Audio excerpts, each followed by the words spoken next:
Hello, everyone, and welcome to another episode of Perspective Philosophy, where we try to better our perceptions of the world through philosophical discussion. So today's episode is going to be live call-ins. We're going to do some vegan debates, and then some vegan outreach, and then some vegan something else, because this entire channel is vegan, and you probably know that. So, yeah, we're going to have some debates, hopefully not too spicy, but, having a lot of high-quality discussion. I know that there's some people from my server. There's some people from, at least there's a few people. There's a few people involved. So there's someone from Destiny's Discord who's coming on by.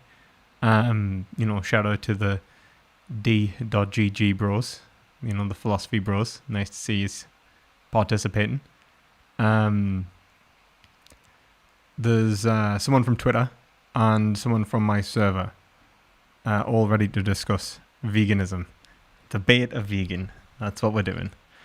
So, let's just get straight into it. Let's see how it goes. Right. So,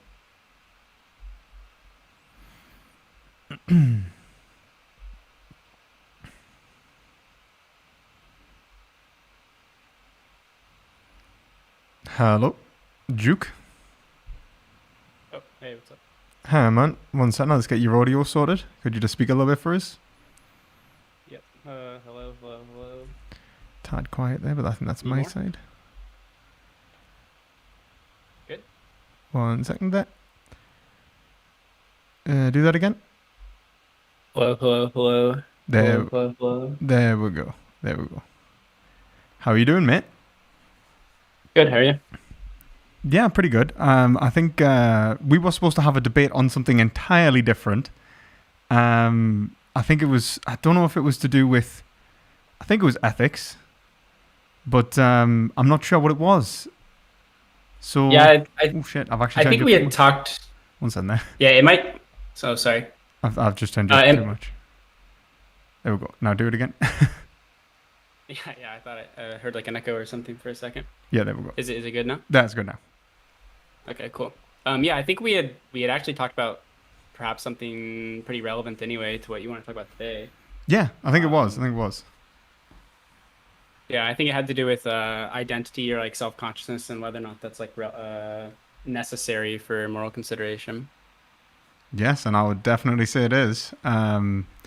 Well, I mean, not self-consciousness. I think the self is necessary, but not self-consciousness.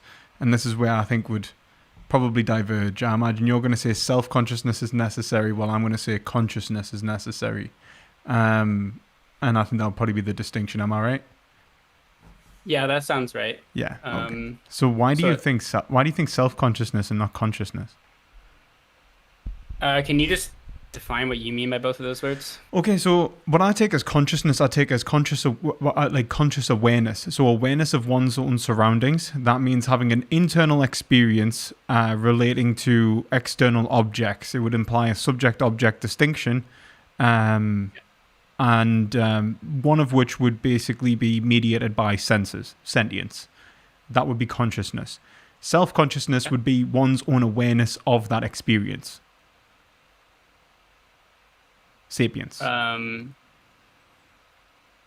do you have a conscious awareness of your surroundings without an awareness of your experience? So I would say that you could have a conscious awareness of your surroundings purely sensationally, and I think that it's necessary to develop that before we could even move on to the mediating process of language itself. So what I would argue is that the way that senses function is that they necessarily allow an animal to differentiate between an object and a subject and act in a way that allows them to dictate their behaviors with certain objects in the world. And we can see this because animals, including humans, engage in such activities, whether it's instinctually or not, as to be motivated by sensation, but also by they actively acknowledge their surroundings, they problem solve. They're able to acknowledge changes in objects and changes in environment. And this would be because the mediating factor in this, in terms of experience, would be the determinate objects. So like individual objects are formed through the application of certain concepts that exist in the mind of an animal, so like space, time, like your kind of unity of apperception that exists in Kant. But I don't think that this needs to be linguistic. And Hegel even argues that this is pre-linguistic. He argues that this happens at the point of sensation. And I think that this is necessary anyway, because if you look at the way that language functions, it requires the existence of an object, at least to some degree, that we can engage with, like point towards, for example, even ostensively, and give some sort of description or name or something like that, and build up a structure around, which allows me to objectify myself and become, construct an identity, become self-conscious in that respect. So yeah, that's why I would say, that's how I would say an animal could be conscious of their own surroundings, like how consciousness could exist without language. Okay. Can you help me in your view? Can you delineate like a robot or some kind of program that seems to be able to have like applications of concept of space and time and can react to external surroundings? I assume you think they are still in some way distinct from like a mouse or something, right? Like a like a robot that can react to its surroundings, but is not aware of itself. Yeah. Well, this is the thing, right? So I think that this is some really dodgy territory, and I think that this is the problem is that the way that we understand these concepts and the way that we have to understand these concepts, I would argue, is behaviorally. I think that if we're being honest with ourselves, behaviorism and the acknowledgement of behaviors is the fundamental process which allows us to gain information about an individual's experience. I think the only difference that I could say maybe that could exist inside of a machine is that if we have no reason to believe that there was any mediating process, but instead that there was simple acclamation of information, then I would consider that a really complex, it would be like a really complex plant. Plants can do the same thing and react to their surroundings, but it's reflexive. It's not in such a way that allows them to have an internal experience and have a value response to that experience that's seen in sensation. The issue is that you could probably simulate that, and I mean this is the problem of the Turing machine. You could have machines that simulate animal responses. The issue is like I don't think there is really a solution to that in terms of behaviorism, and I think that assuming that there couldn't exist a virtual mind is a jump. There's no reason that we have to doubt the existence of a virtual mind or the possibility of a virtual mind. Sure. So I'm not saying there's not a possibility of it. I guess I agree with you on some of the limitations of whether or not we can know for sure if like other things are conscious. I would maybe balk a little bit about saying we can only look at behavioral, like psychology or anything. I mean, we have like neuroscience to look at.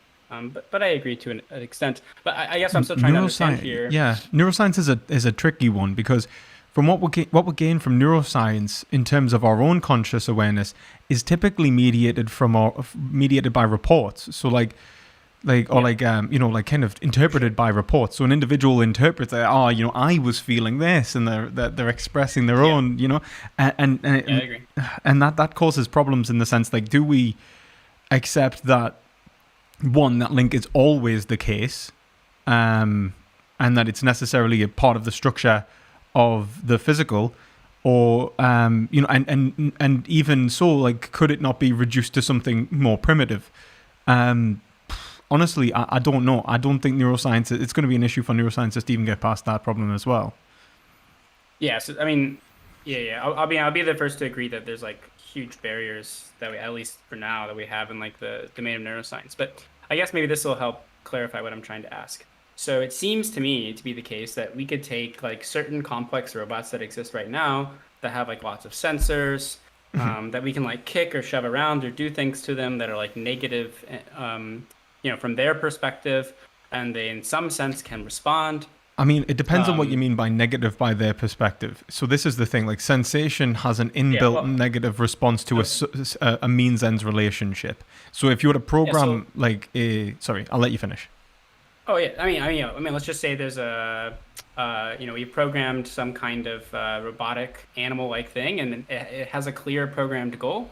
The goal is to get from point A to point B, and it has lots of, touch sensors or whatever, motion sensors, and it Hmm. can detect if it's like kicked out of its path. Hmm. And let's say, maybe it's even programmed to like scream or something. And then it tries to correct itself and get back on the path. So in this context, I just mean negative as in it's perturbing the goal that it has. So it seems like I could construct an example with a robot that exists like today, not even in the future, just now, that has all these characteristics, except one characteristic, like it seems to relate to subjects and objects in some kind of sense. It has some kind of senses. I Hmm. have Hmm. the hardware to do so, but then it seems to be missing the one part of the definition that you gave. You would probably say it doesn't really seem to have that internal experience still. So if Yeah. that's true, my question is, like, what is missing that gives it the internal experience? I agree with you, to be clear, that that robot doesn't have an internal experience. Where I disagree is your claim that you go to the next step and say like all these, or at least most of these like biological life forms have this internal experience. So I'm just trying to understand like why we think they have the internal experience, but the robot doesn't. Well, I think that the difference would be that it would not act on the programming per se, but on the on the sense experience itself would input negative information from which it would have to internalize and act upon. So um, if it had the ability to contemplate negative information to just like in a way that allowed it to problem solve to a very basic level. Yeah.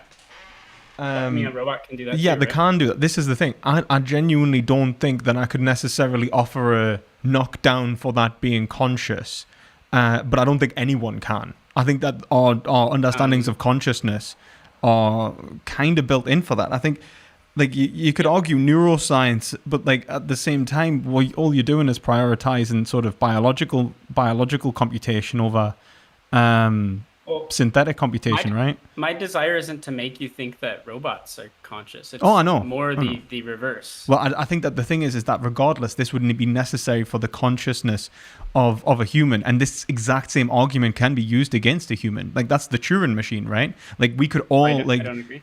why not? Why couldn't it be? Well, okay, sorry, maybe I should let you finish. If you mean it could be used in like the sense that we can be like radically skeptical that like other people have an internal experience like Hmm. I do. Um, I think the same. did you mean it It's the like that or same. not? I think it's the same radical skepticism that applies to the animal. Like to say like oh the animal is not feeling pain. It's a simulation of pain. I think is more of a jump. Um, okay, so yeah, I don't know if I would agree. Maybe I should just kind of put forward some of my positive claims here, so that makes it easier. Yeah. Well, I mean, I Um, mean, before we move on, I just kind of want to yeah, I kind of just want to look at because I think the Turing machine, I think this whole thing, like, I mean, like the Turing machine, like the Chinese room experiment, like all of these things are really interesting. But if anything, they show like the amount of ignorance that we have over the development and the sort of the arisal of consciousness into a creature. I think that the only reason that we attribute consciousness to humans is because they report on their consciousness and they go, "Oh, I have this internal experience."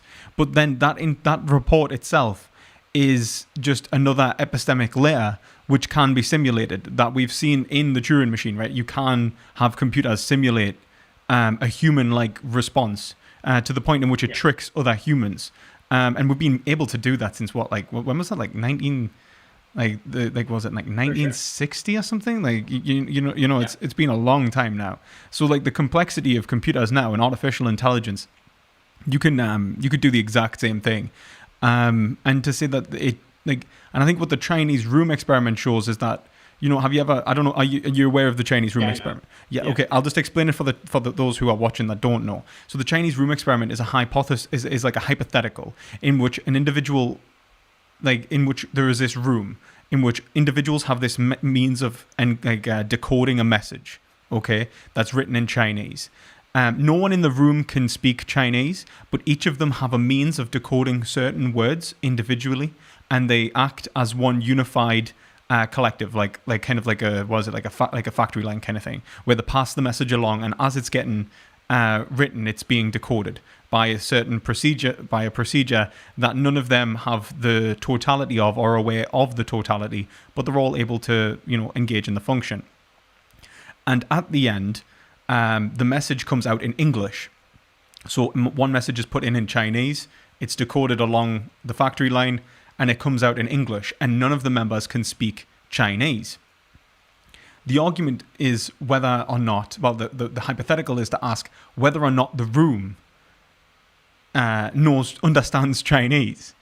And it's a point about whether it's a virtual mind or not.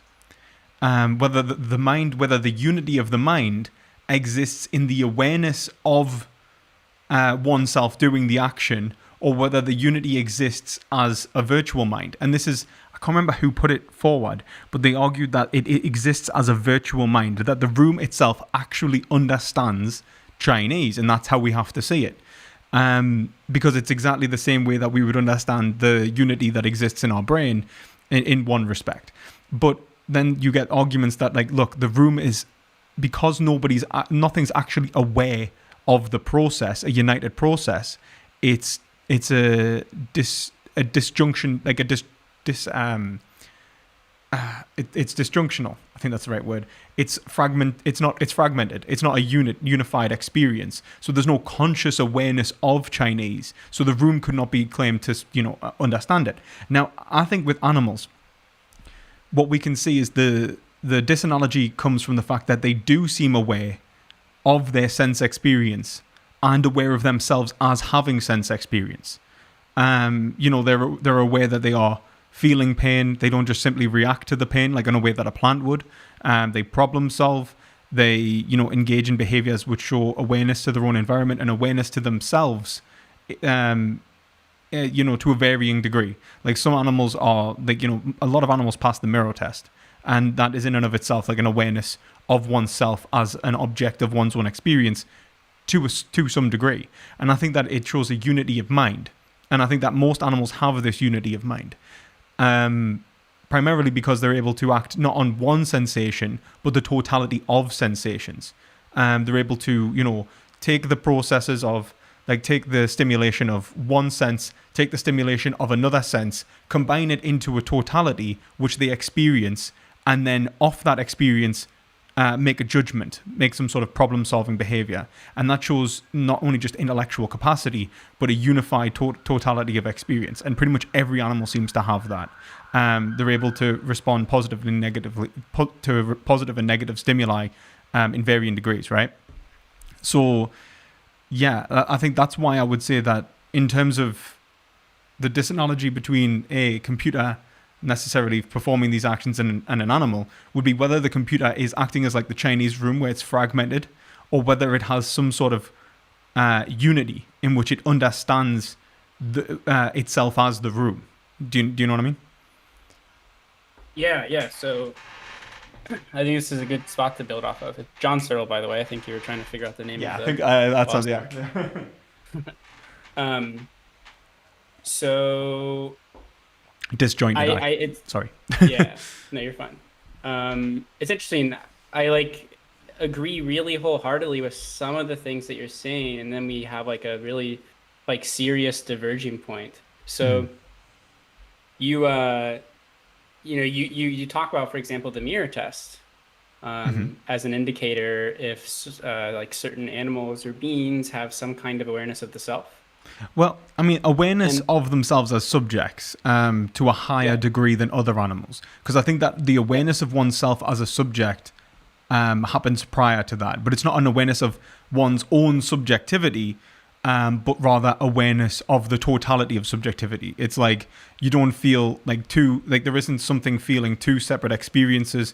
It is an animal who is in a means-ends relationship that is, feeling multiple experiences at once. Like, for example, animals will bite their own legs off to get out of traps and stuff like that. Even though it's causing them pain, they'll do stuff that will cause them even more pain if it's in their interest and things like that. Sorry.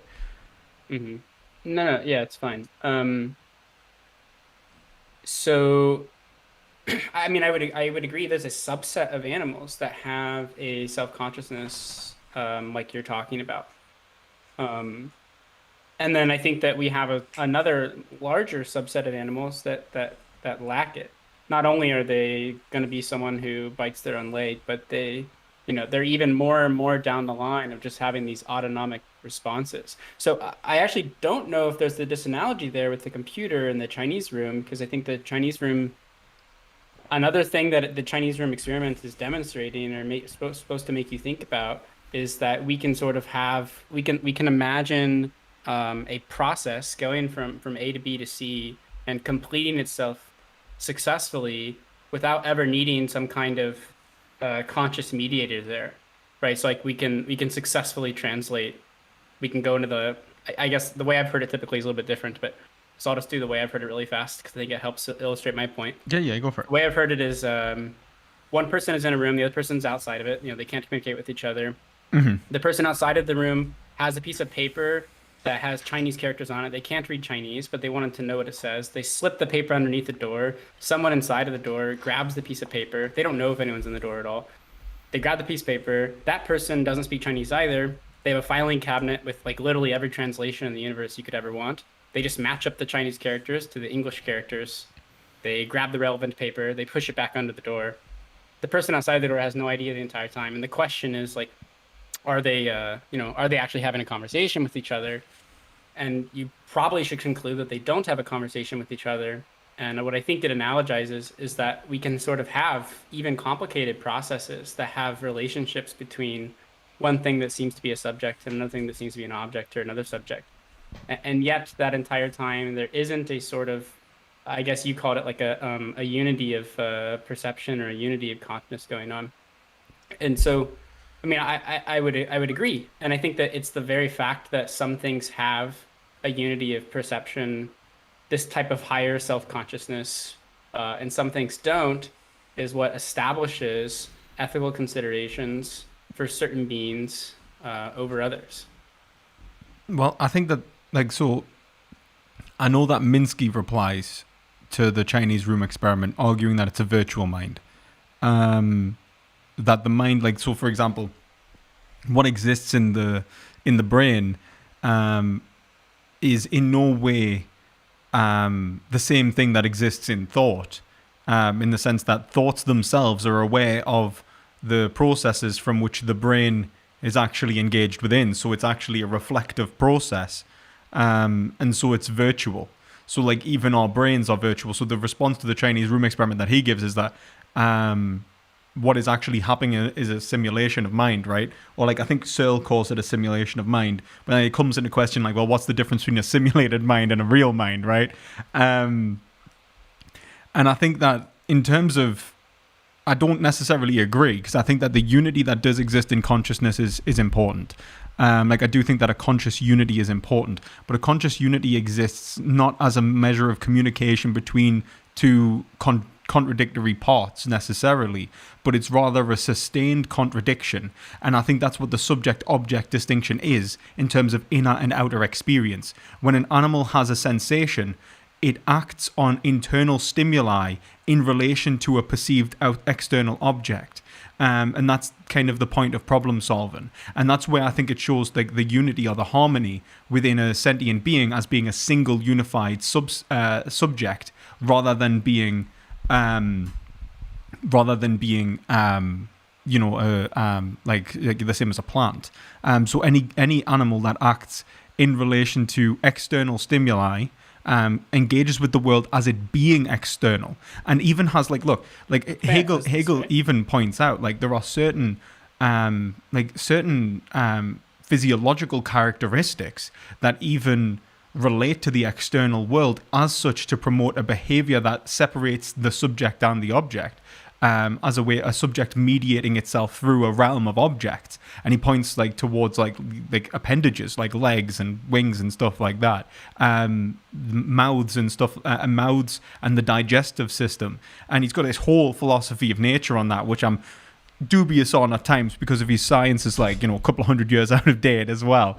But at the same time, he makes some very interesting points about how the unity of identity is sustained within the animal. And I think that he's got a really solid point. I think that an animal is a sustained identity. It is a single unified identity, separate from the objects that it externalizes. And that's why language functions to internalize those objects and take responsibility for them. That's why we're able to gain self-consciousness, because now when we do engage in language, now we don't just simply see the object as an external entity. We are able to see the object as actually an internal entity. I'm aware that this object, which is in my senses, is not actually external. It's internal to me, and it's actually being perceived by myself as a subject. And I'm aware of my act of perception, and so I'm aware of the transcendental unity of existence. And this would be the I. Do you know what I mean? And so the language functions essentially to mediate an already mediated existence. It negates the separation between the subject and the object, and shows that it was all actually a subject to begin with. Which is why when you engage with like another party, and you engage with them to like point out objects and you and yourself, what you're actually doing is negating your own experiences, which you believe primordially to be which you would believe primordially to be an external reality and an internal being. But instead you see that, oh, well, wait a minute, there is like a psychological bias that I'm coming from, and I'm actually mapping on a whole conceptual schemata to reality, which I now have to challenge and check in order to gain access to truth. And this is where Hegel would say we're moving from being for self, which is this subject-object relation, to being for and in itself, an acknowledgement of reality as it actually is. And this is the foundation of truth, right? And that's what language gives us. The unity of the I, the self, is actually an externalization of subjectivity to a self-other relationship, which is why he's like an objective idealist, right? Like the self is not just my own individual experience. The self is everyone's experience. It is subjectivity. And I think that's necessary for language to function, because the common domain that exists in language is only common if we accept that it is not my experience or your experience, but actually the negation of both of these experience and an experience which is separate from our preconceived judgments. Yeah, I mean, I think I agree with a decent amount of that. I don't really have anything to. I don't know if it's like super relevant to challenge some of the claims of like how like language develops these sorts of things. Well, it depends on whether, like, because you think self-consciousness comes from, I'm assuming, language, right? Like, this higher unity. Do you think that comes from language? Because that's usually like what I'm arguing against. No, I don't even really. Okay. I actually Well, then, don't even know sorry what for it would my really rant. mean for language to be producing self-conscious. Seems to not make any sense to me. So I think I'm more on your side on that question. Well, I'm glad, because that's a Wittgensteinian point, right? Like that's. And they're usually that's what I'm arguing against. And to be entirely honest, but there are even continental philosophers that argue that. But it seems to me that. So, sorry. Yeah, I mean the angle that I'm coming from is the phenomenology that is like not Hegelian, so like mostly 20th century phenomenology. So I mean this would be anything from Sartre to Ponty to Nagel, these sorts of things. So I agree. There's a sort of there's like a pre-reflective self-consciousness. It's already there. There is a what it's like for you and I don't need to have a discussion of language. Language is just sort of the product, or the I guess maybe byproduct, better word, but as a byproduct of our ability, or the fact that we have this. See, I don't know if I would agree, because like the way I see it when we talk about like self-conceptualization, I think language is very important in terms of like the development of an identity, like the I do think that is linguistic, which is why if you look at like, for example, Cartesian doubt and Kant's challenge of, the Cartesian position in terms of self-knowledge, he does show that, and I would argue he shows that any form of self-knowledge is presuppositional, or is being presupposed, and so the only thing that we actually do know is that there is a thinking thing. And I think that if we start from any other grounding, we are really just ad hocing, or just assuming Yeah, like a sort of I agree with that. self-understanding. So I mean that goes. I mean that means language isn't first, right? Just to clarify. I mean yeah, I yeah, agree with exactly, you. exactly. So Okay. language isn't first there. Yeah, Um, I agree. but then language like that, I would argue, is what we are, like from the, like, when we talk about, like, for example, the will, Mhm. from like a subjective idealist position. um it seems to me that the development of an I, from, I mean, like, this is, I mean, like, you could have a non-subjective idealist position, and I think Sartre is compatible with this, certainly. But then, you fall very quickly into questions of authenticity, right? Am I this thing that I believe I am? And so this idea of self-consciousness seems to be almost bad faith in itself, I think, in Sartre. I'm sacrificing myself to the conceptual framework that exists in language. At least that's how I would understand it. Like, Sartre seems to Yeah, think that the kind of sadomasochistic relationship between, multiple individuals is, preventing any mode of true authenticity, which is the radical freedom that exists from from existence itself. Um, yeah, and so when I talk about a self, or an identity, I'm already engaging in bad faith discussion. I'm sacrificing myself to the altar of the other. Um, and so, like, what the question is then, in terms of this conversation, is, well, if the I is a unity in which is, a process, let's say self consciousness is a unity in which is a process, considering, a process beneath it, which is fragmented. Um, how is that unity, um, functioning if I already don't accept that it is me? So there would be no possibility of feeling inauthentic if I had to accept this unity to think in itself. Unless you're saying that the only mode of thinking is an authentic, mode of thinking. And I just kind of want to get like that kind of understanding, right? If you understand what I mean. yeah. I mean, uh, so two things. One, I think I do think to some degree Sartre actually is trying to make you kind of have the latter conclusion that you had, I that think we're I think always yeah. kind of bad faith in some kind of I way, think and he there's does. really I think he no. does in some respects. Yeah. Yeah. And so I think his point is sort of we can't escape that, and so it kind of becomes part of our being, and yet there is still kind of something there underneath. And so I don't think that the sort of bad faith kind of stuff is actually getting at a question of the ontology, and more just of just like I your think you mode of probably. being I and don't as think. you live. Well, I think it does in some respects, because in Sartre it's being nothingness, right? So underneath Mhm. is this, there is this existence which is indeterminate and nothing, but it exists as freedom in itself. And so, like, our existence, and I think you're right. I think our existence in a Sartrean respect is unified in bad faith, because otherwise it is indeterminate. There is nothing beneath that. Yeah, Um, and I think the Hegelian response is kind of twofold. I think, one, the appearances themselves require, some form of mediation to come into existence, like some sort of prior mediation. Um, and this isn't the kind of moving, like, I would say, from like reality to hyper reality or something like that, but rather that reality itself, in terms of how we understand it as, um, one second.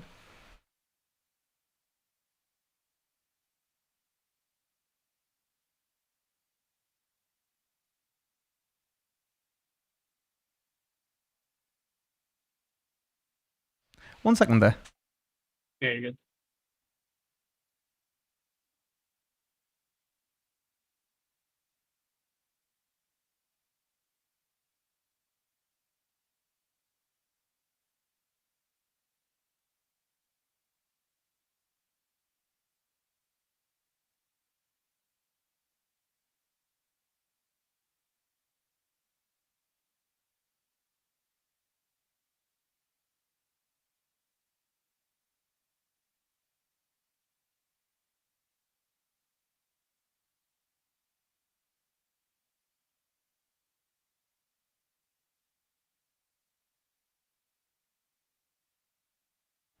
Sorry about that. Okay. So yeah, I think you're probably right in the sense that Sartre believes that for any positive essence to exist, and that positive essence is this appearance, that it is fundamentally an act of bad faith, of self-sacrifice. But I think I think the Hegelian response to that would be what the self actually is requires the mediation of self and otherness. And for that first self, that like sort of, that existential chooser to exist, there has to be the capacity to make determinate, concrete decisions, and that would require some form of subjectivity, which would mean like a subject-object division. Like a plant can't make decisions, right? It doesn't have the capacity to make decisions. And it's true that when we engage in language, we are making the decision to self-sacrifice, or we're making the decision to be unintelligible. And even thinking for Sartre is a decision. So I think that the action that he would see as a moment of, I think that the action of bad faith which makes us come into being, I think in a Hegelian system doesn't make sense. Because for the appearances to even exist in this Sartrean notion, it requires the other side, which is the concrete subjectivity. It's like, to put it into, really old terms, it would be like trying to argue for the existence of a universal without the existence of a particular or an individual from which the universal actually contains. Like, you would have to argue from a very, maybe like an exaggerated Platonic notion. And I think that is nonsensical.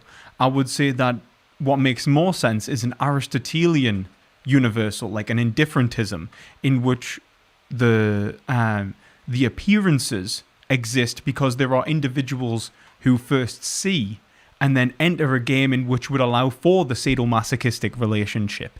There needs to be an experience of pain and pleasure prior to that, in which I'm actually engaged in constructing the game, which functions as the experience, which then functions as the appearances.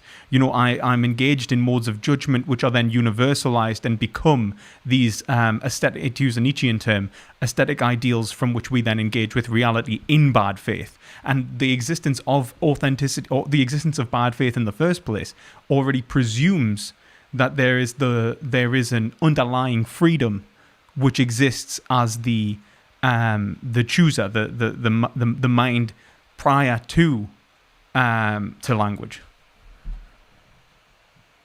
Yeah, I don't think I disagree with most of that. So you kind of keep describing how there's I'm blanking on your example that you gave a moment ago. But you keep describing that there's a sort of, I'll just kind of change your words for you. Hopefully it's not strawmanning you. No, go for it. That there's a kind of a pain, because I want to connect it back to the animal ethics stuff. Yeah, you seem to describe it as some kind of pain that something is like already acquainted with, and then they kind of make sense of it by relating themselves as a subject to maybe some kind of object that's causing the pain. These sorts of things. This sort of produces or gives rise to our ability to have the consciousness of it. If all that sounds right or fine so far, kind of connecting back to stuff said a little bit ago as well, when you were kind of talking about mirror tests and everything. I agree with you at the start with the mirror test information, and then you kind of went on to say like every animal is to do this, and I assumed by this you meant maybe beyond mirror tests. I think that the development in terms of mirror tests and beyond is actually the movement towards. I would say that it's the development of intellect towards a linguistic format. The hell was that? Okay. I think the whole floor.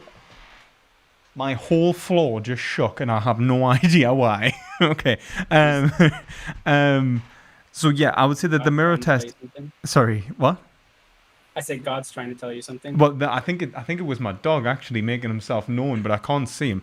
I think the mirror test is the development of intellect and that development of intellect is the necessary development that would be required for the language to function, which is why, like, as higher up we get in species in terms of intellect, I think linguistic functions typically become easier or more complex. Like, communicable functions become easier and more complex. And I think that's what the mirror test has shown, that the animal is becoming more aware of itself as in a reflexive way. So if you think about like this in kind of like Aristotelian terms, the senses themselves, like, so if you were to take sensation that exists in a plant, it would not be reflected upon, and so it wouldn't be sense for Aristotle. But a sense which is unified would be what I would call sensation, and what would exist in an animal.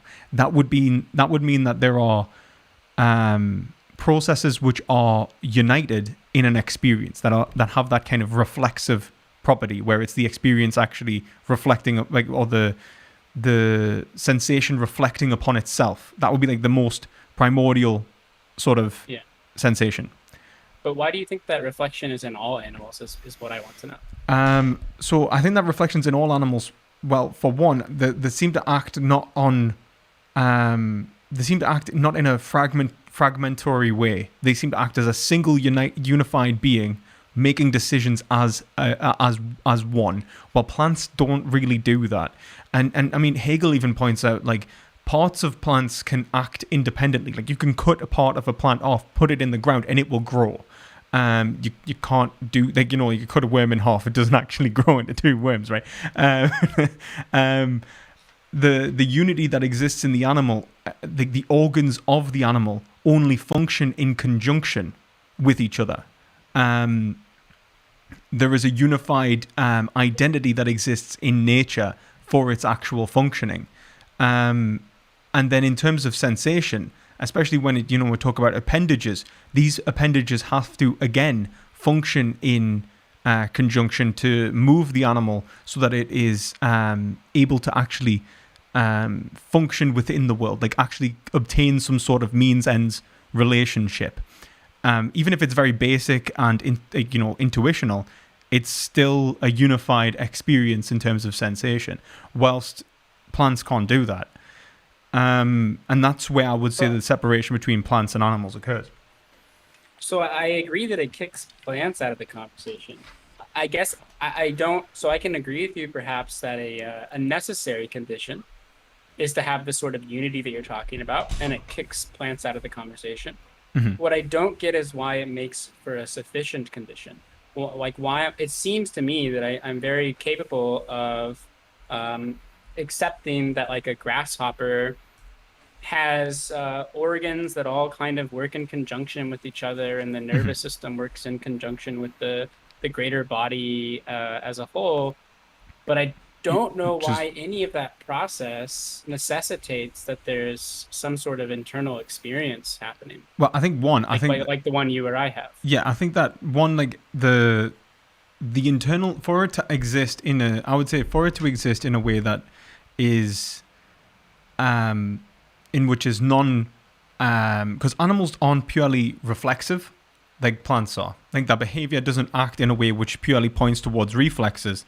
Like a plant, like, if you constantly stimulate a plant in the same way, let's say you want to, like, quote unquote torture a plant, the behavior of the plant, the reflexes wouldn't change. They would continue to happen indefinitely. At least this is my understanding of it, right? So, like, they would still have that same autonomic response. Let's say you get a dog or another animal and you torture that.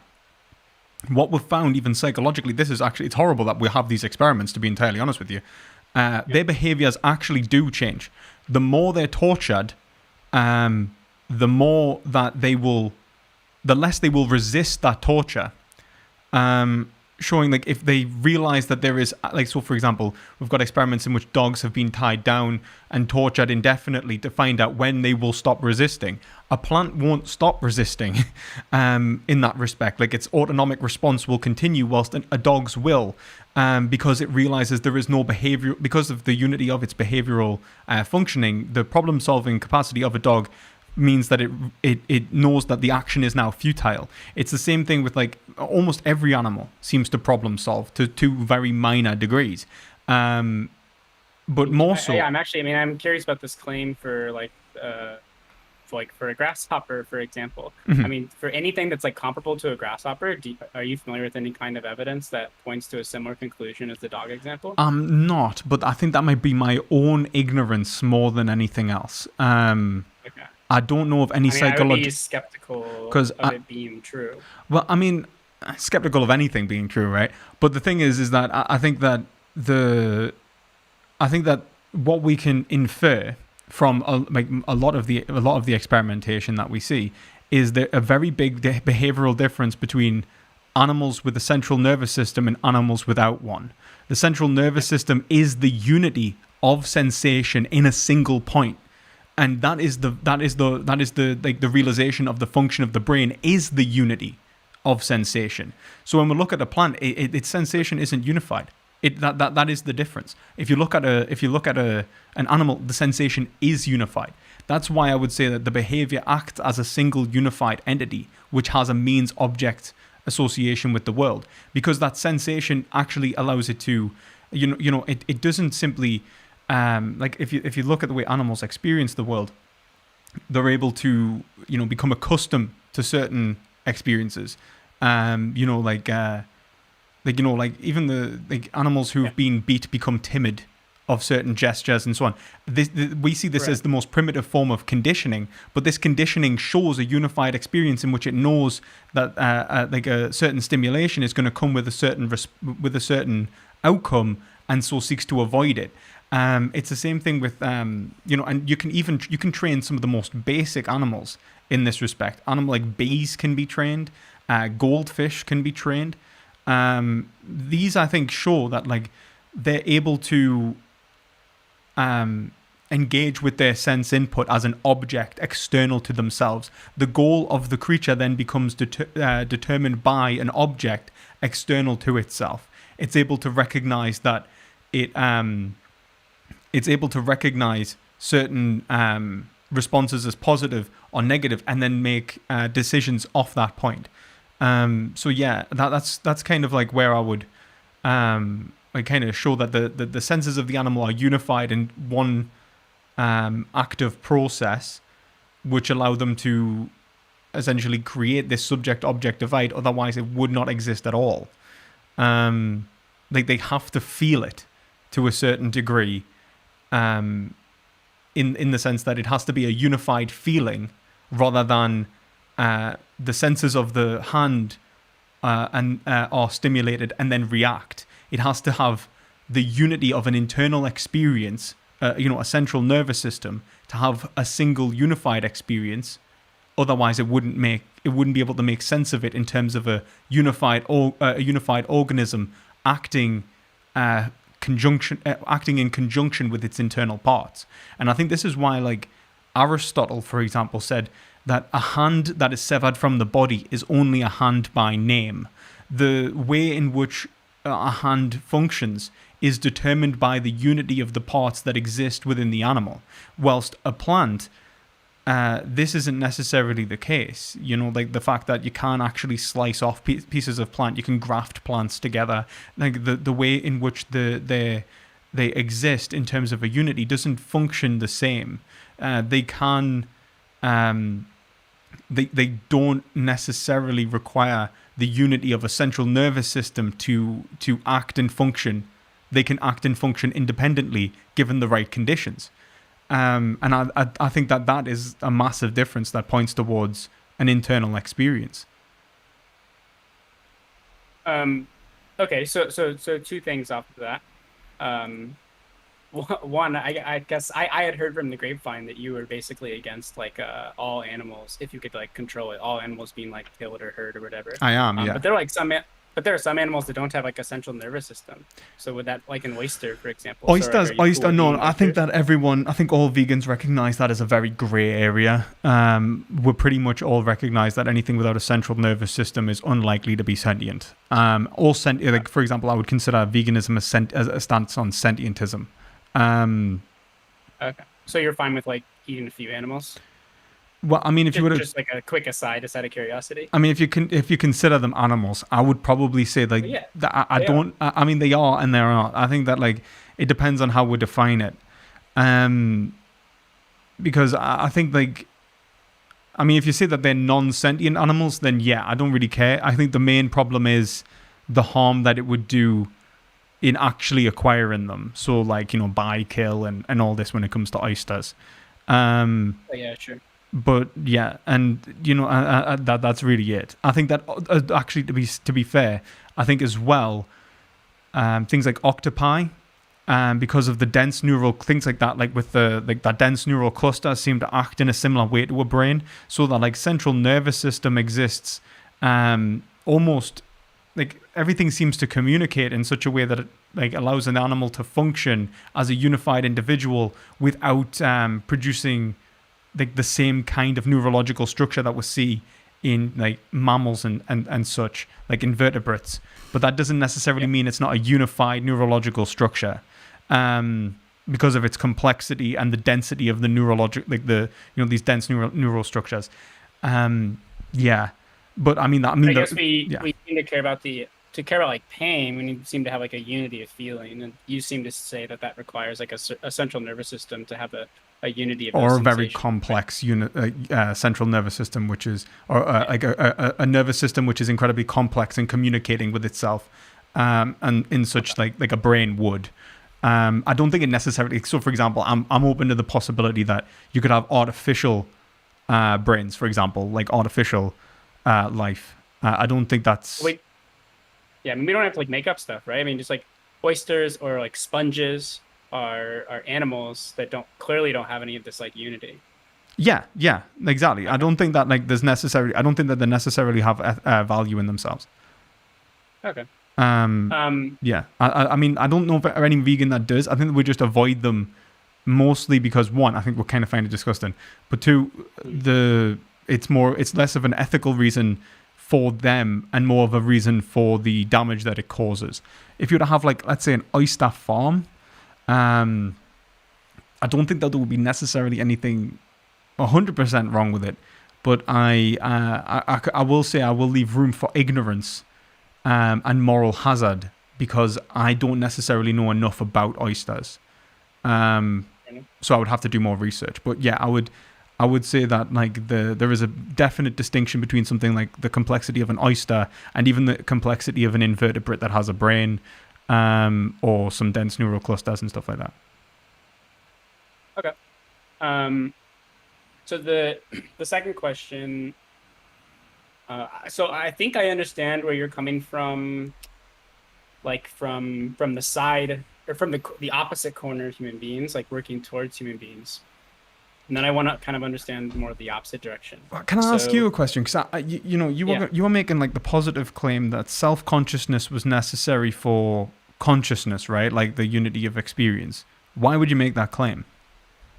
So my position is that consciousness as a term is either meaningless and that it should just be called self-consciousness, or consciousness just gets down reduced down to very trivial relations between how any sorts of objects or even particles interact in the universe.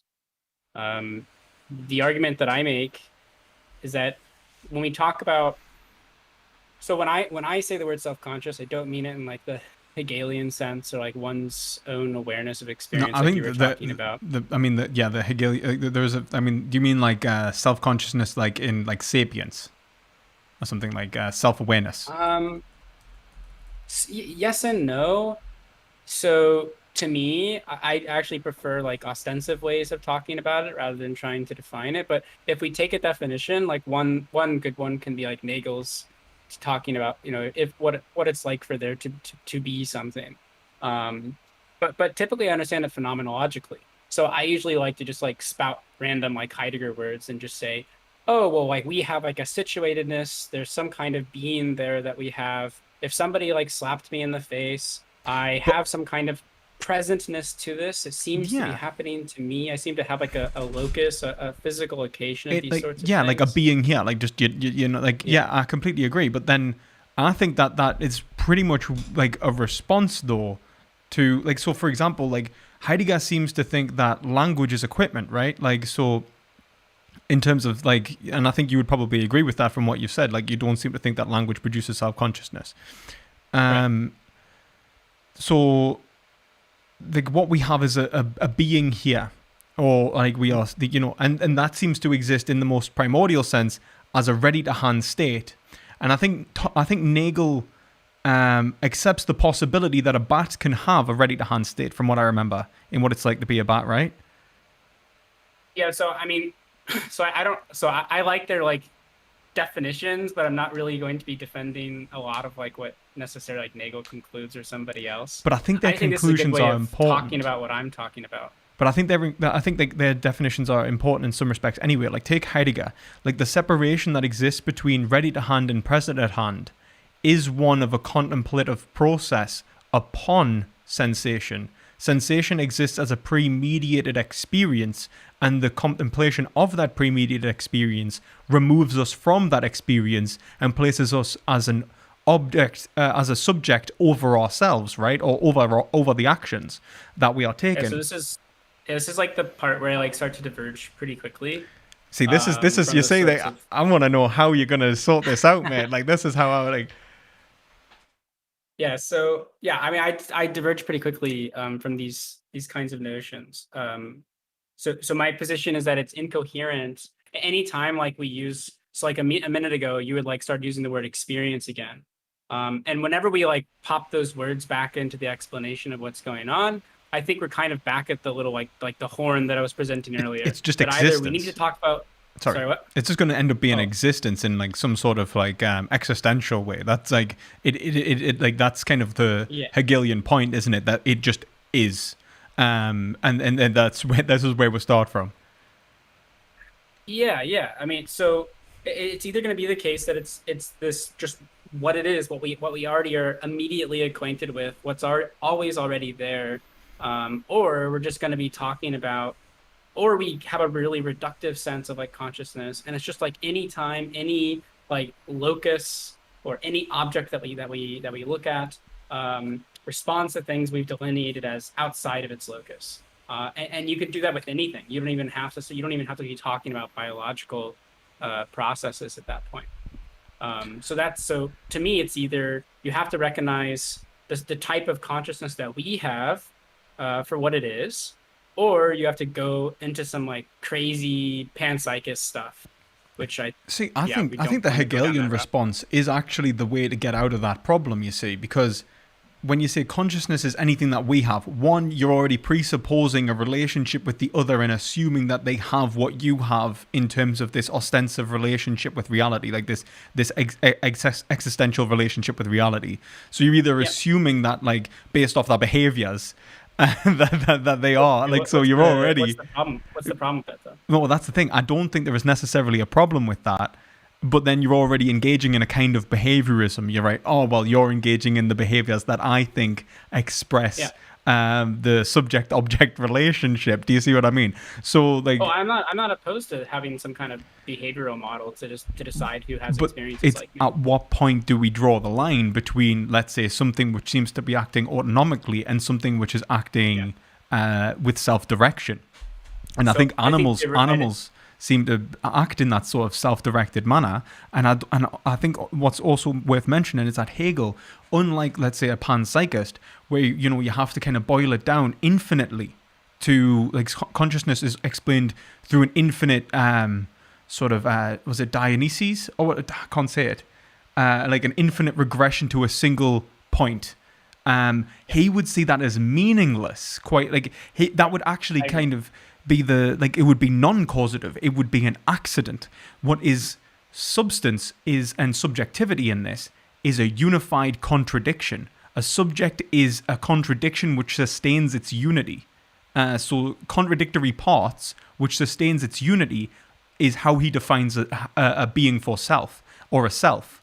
And I think that makes a lot of sense. Having the ability to act between an internal versus an external state shows a unity that doesn't exist in plants. There is no like this mediation between an external and an internal process.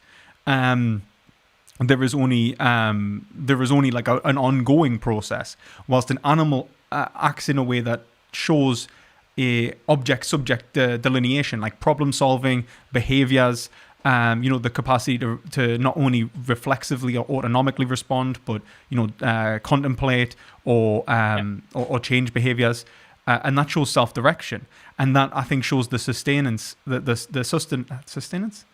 A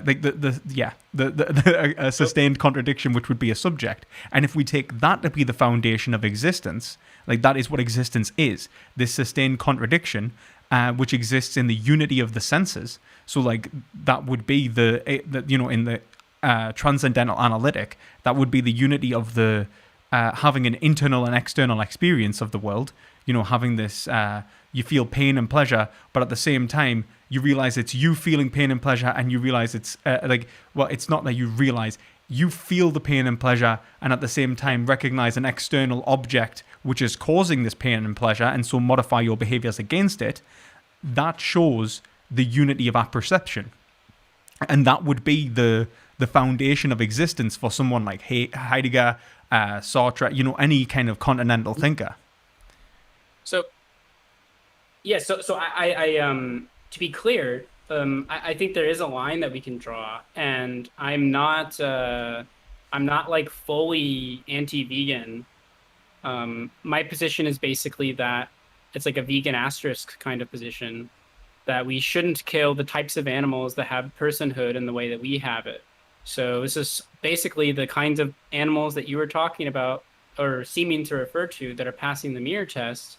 These are the sorts of animals that I believe it to be the case that have the type of experience like you or I do.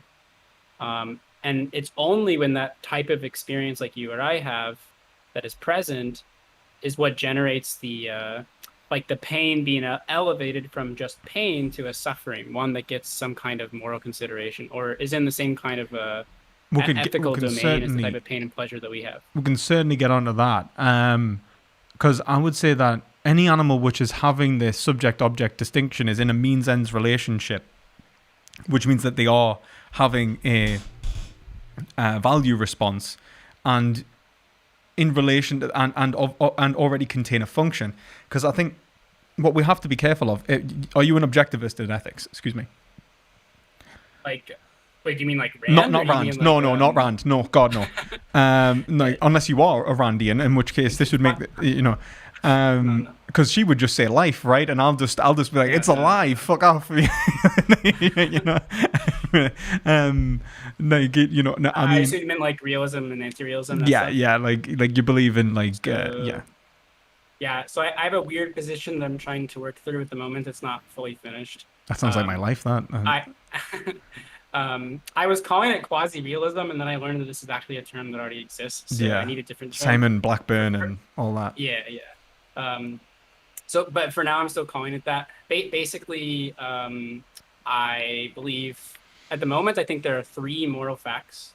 The three moral facts are that, one, pain is disvaluable in some sense and capacity, ceteris paribus. The second one is that pleasure is in some sense or capacity is valuable, ceteris paribus. Okay, and then the third one is really what we're discussing, I think, here. The third one is that self-consciousness is a requirement for direct moral consideration. See, here's the thing. So I agree that pain is disvaluable and that pleasure is valuable, but only because there is already a unified self that we would consider an experiencer who is experiencing those. Totally agree. Yeah. I just think your domain of things that fit inside of that is way too big. See, I think I've outlined enough. I'm not going to say it again and again. Why I think animals are the explanation of subjects and selfhood, in terms of a metaphysical differentiation between them and other beings like rocks and shit. But the thing I think that would need is that in terms of self-consciousness, I think self-consciousness is not like when you look into the mirror and you see yourself, it's not simply an association with, it's a realization that you are, it's not just the looking through, it's not just simply being a subject and looking at an object, but it's the realization that you are the subject looking. And that is Yeah. the, see, that for me already implies that the self exists and you are becoming conscious of it. And so the unity of the Wait, self exists. but for certain things, right? Like, because there are plenty of things, even in humans, that have the behavioral characteristics that you're talking about, but then we don't think that they have a conscience like we're talking. So here's a really good example of this. Okay, yeah. If you take like a baby, like a 2 month old, 3 month old baby or whatever, Mm-hmm. a lot of people will hold up like a mirror to a baby, or if they're in a car and the baby's in the back seat and they see themselves in the rear view mirror. Yeah. I don't know how much you've like been around babies before, but I have no idea what's if going on you half the time. Yeah, but yeah. if you hold a mirror up to them, oftentimes they will start smiling. And a lot of people think, oh, it's like happy because it sees itself. But what science tells us to the best of our ability is that what's really going on in the situation is that very, very like young infants and newborns are learning through body mimicry. Mm-hmm. And so they don't actually know that they're like looking at themselves. They just see like another body, some other kind of object that's separate from them. Mm-hmm. And so they have some kind of rudimentary sense of a subject object where they're mimicking another body that's coming into their sense perception. And Mm-hmm. so the baby will start like smiling. And then when it sees itself, but doesn't really know it's itself, it sees itself in the mirror smiling, it smiles more and it just kind of like compounds over and over. And so that's why very often Yeah, I babies can will believe start that. like being really, really happy and joyous when they see something in the mirror like that. Yeah, I can believe But that. I don't think that necessarily. I think that just shows that like babies aren't yet sapient, like you know. But I think that there could be. I still would say um, babies are conscious, but well, they I did. think it So yeah, so this is the kind of the point of my horn. I think it shows that that if we have a locus that is like the body of the newborn, that it has responses to things around it. But what it clearly doesn't seem to have is not just the subject-object relation or responses to its surroundings. Um, the baby clearly doesn't seem to have the kind of being there that you or I have. I would So agree, but I think we that's can, because I think self consciousness is causative. But anyway, continue. um, okay, yeah. So to me, that's meaningful because if we're going to talk about, if we think of like the kind of the three rules that I said I'm like realist about, um, for us to talk about a certain kind of pain or pleasure as disvaluable, uh, I take it to be the case that we need to have this sort of being there for the pain to experience it and to have it something that registers as something that is disvaluable. Absent that sort of process, it's just a very complicated mediation between a subject and an object, no different from less complicated animals, no different from even less complicated plants that are going to have responses to negative external stimuli, and even not even necessarily more complicated in a difference of kind than even take like an air conditioning unit that is going to have different responses to external stimuli around it. But I And think so that I think. yeah, go ahead. Sorry. Continue. Sorry, I didn't mean to interrupt. Oh, again, the last thing I was going to say is just kind of wrap it up. So it's that very phenomenological difference that humans have, that some apes have, um, that I think a few corvids have, that dolphins have. It's this sort of second type of experience. Or I think sometimes it's called like higher order consciousness. So I don't really like the phrase very much, but Higher order. it's I that don't. other. Higher Yeah, order theories of consciousness are a bit dubious because they usually do yeah. rely on language. But yeah, just Right. continue. I'm gonna steal the word, but I don't mean to take all the stuff, the baggage Yeah, that yeah. comes with it. It's that kind of higher order consciousness that I take to be the one that generates meaningfulness in the domain of morality. Just by the sheer fact that I don't know how you can possibly conceive of something as disvaluable that doesn't have the kind of situatedness that you or I have when we experience things that are disvaluable. Last thing I'll say really fast, sorry, because I'm rambling. Because this reminded me of something you said earlier. Because For example, our bodies, as complex as they are and as typically conscious as we are, our bodies can have complex reactions to negative external stimuli, like through like nociception and through how our like nerve endings work. And we can be like none the wiser. Like these processes can Yeah. go through most of our body, but they can fail to hit the last stage where our brain Yeah, but like that's the thing. It produces the actual diverts conscious from the experience of brain. pain. That's what we've found with reflexes. It never hits the brain. So that's like a really like. If anything, I take that as evidence for my position because it seems that an autonomic response is one that does not hit the central nervous system. But sorry, continue. Um, So sure. I mean, so to be clear, like you can have you can have it can go through the central nervous system and still not elicit a phenomenological experience of pain that we typically have, like when Yeah, somebody stabs us in the arm. there seems to be So like a kind of like like sometimes there's like precognition and stuff like that. I don't mean that in like a in like a oh my god like no, you're there's fine. like the sense and ghosts and shit. But rather like some sort of psychic experience. But rather like there's like a almost a you could argue like for a precognitive process in which an individual like the brain is doing stuff prior to us being conscious of it. And I think that's like a lot of the time neuroscience like shows it's like something happens in a brain and then we're like something's happened and like a few seconds later. Yeah, I agree. um but then like I mean that's fair enough. I mean that doesn't necessarily, I mean that just shows like the way that a brain actually functions requires Mhm. communication with its parts and rather than like a sustained unity in that respect, rather than like uh rather than to say like it almost merges the information together, and that's actually the function of the brain. And I would say that that makes sense. So like an autonomic response which is reflexive doesn't hit the brain. A precognitive response is the pre-packaging of the language to become or not language of the experience to become pre-packaging of the stimulation from various senses into one unified whole, and then the process of the brain becomes aware of it. That's where awareness begins, like when we do unify it. That's like, oh right, now I'm looking at this experience, I'm like, oh holy shit. And I don't think that's necessarily a problem for animals either, because that seems to happen, from what I'm aware, that seems to happen in animals just as much. Like it's not like animals act at the moment of the same, like it's not like when you have like and also the like, so like it's not like animals seem to act like cognitively quicker than humans, like as if there is like a stopgap that a human must experience, like that must happen before a human has an experiential response. um I agree with all this. I guess I'm confused on what if what's like the relevance of this, Well, right? Is this just more like I think that like the way that it's just more of like pointing out the central nervous system and the way it functions seems to be similar in animals as it is humans. But Yeah, no, but I agree. So it seems the differentiating factor seems to be the way in which the brain cognitizes um, certain like nociception or pain, right? yeah, well, this is the thing. I think that what you pointed to, well, like so what you pointed towards before, in terms of, and if let's see if I get this right.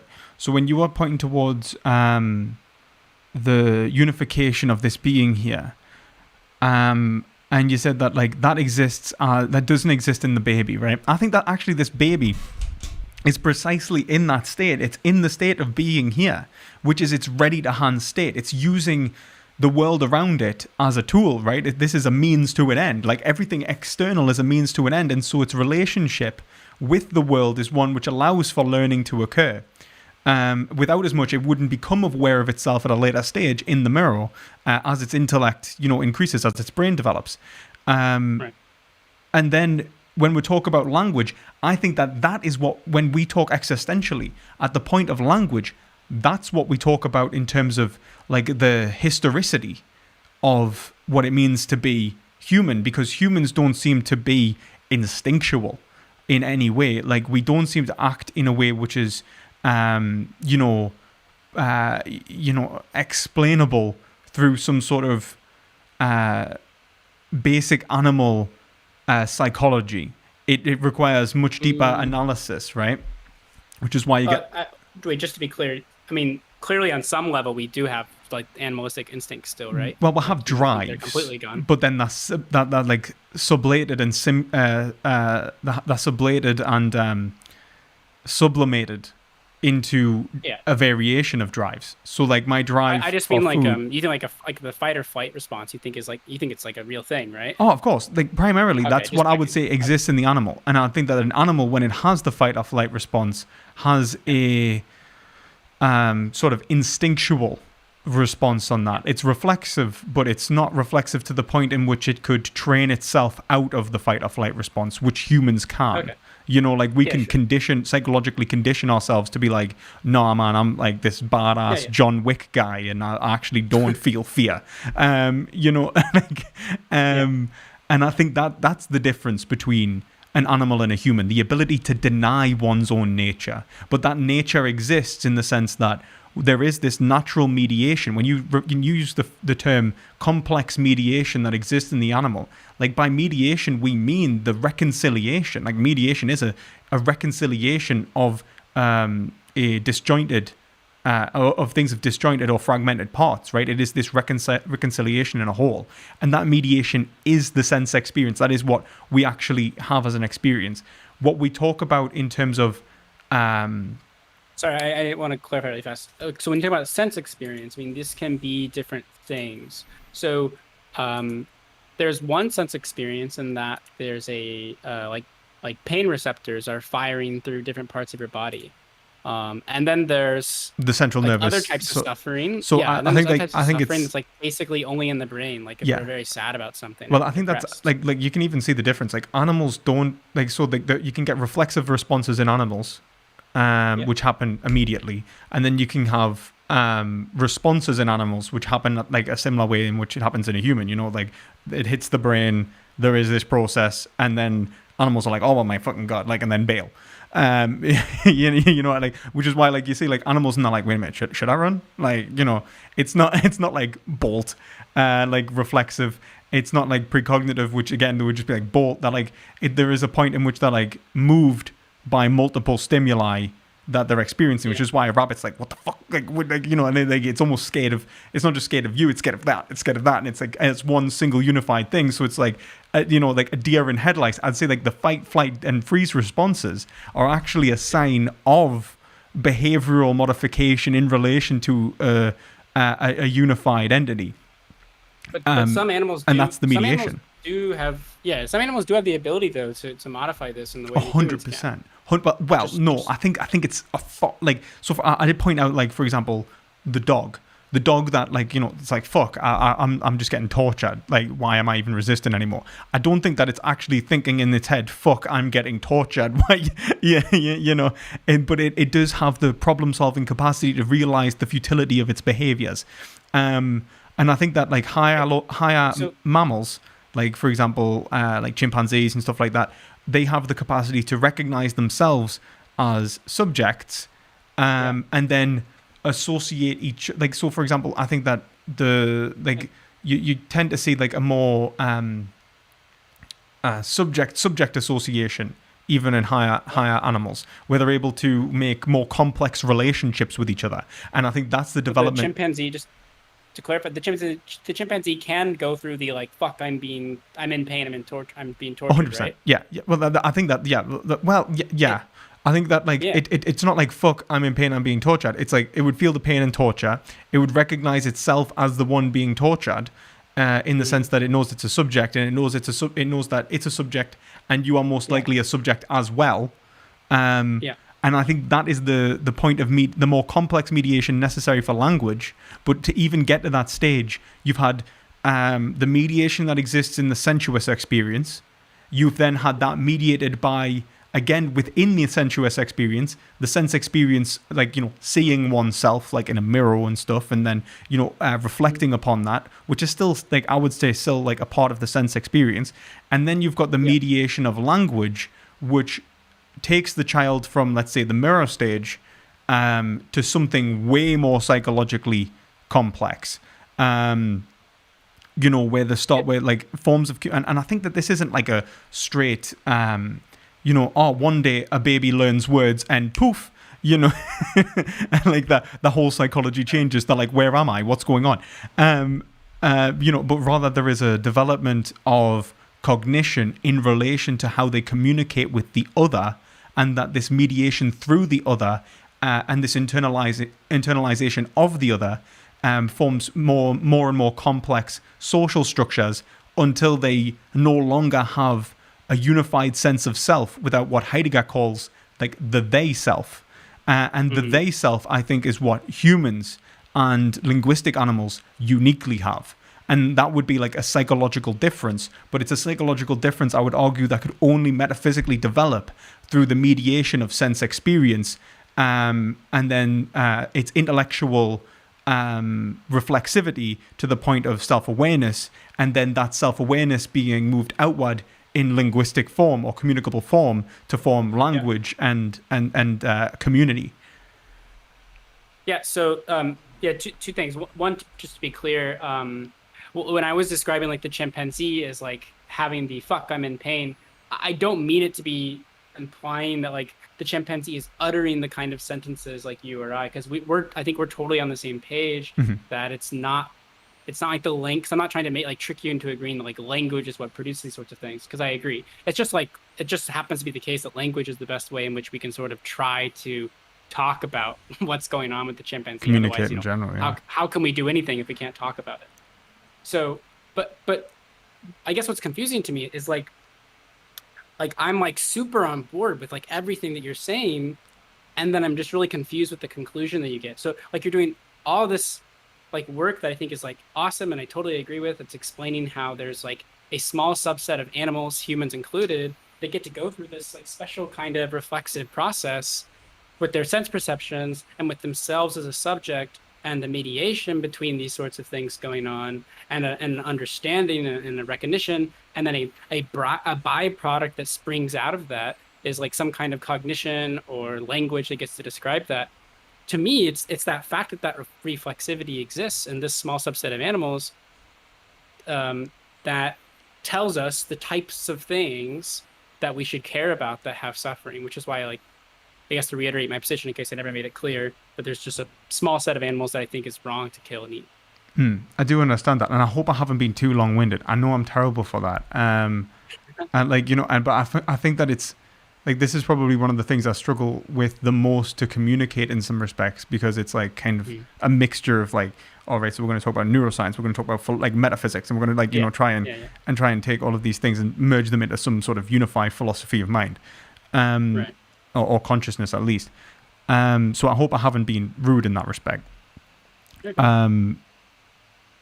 So yeah, I think that the reason I would differentiate between when you consider suffering as this, I think it would be like in the self-aware animal, from what so you'd say like a chimpanzee could suffer, yeah?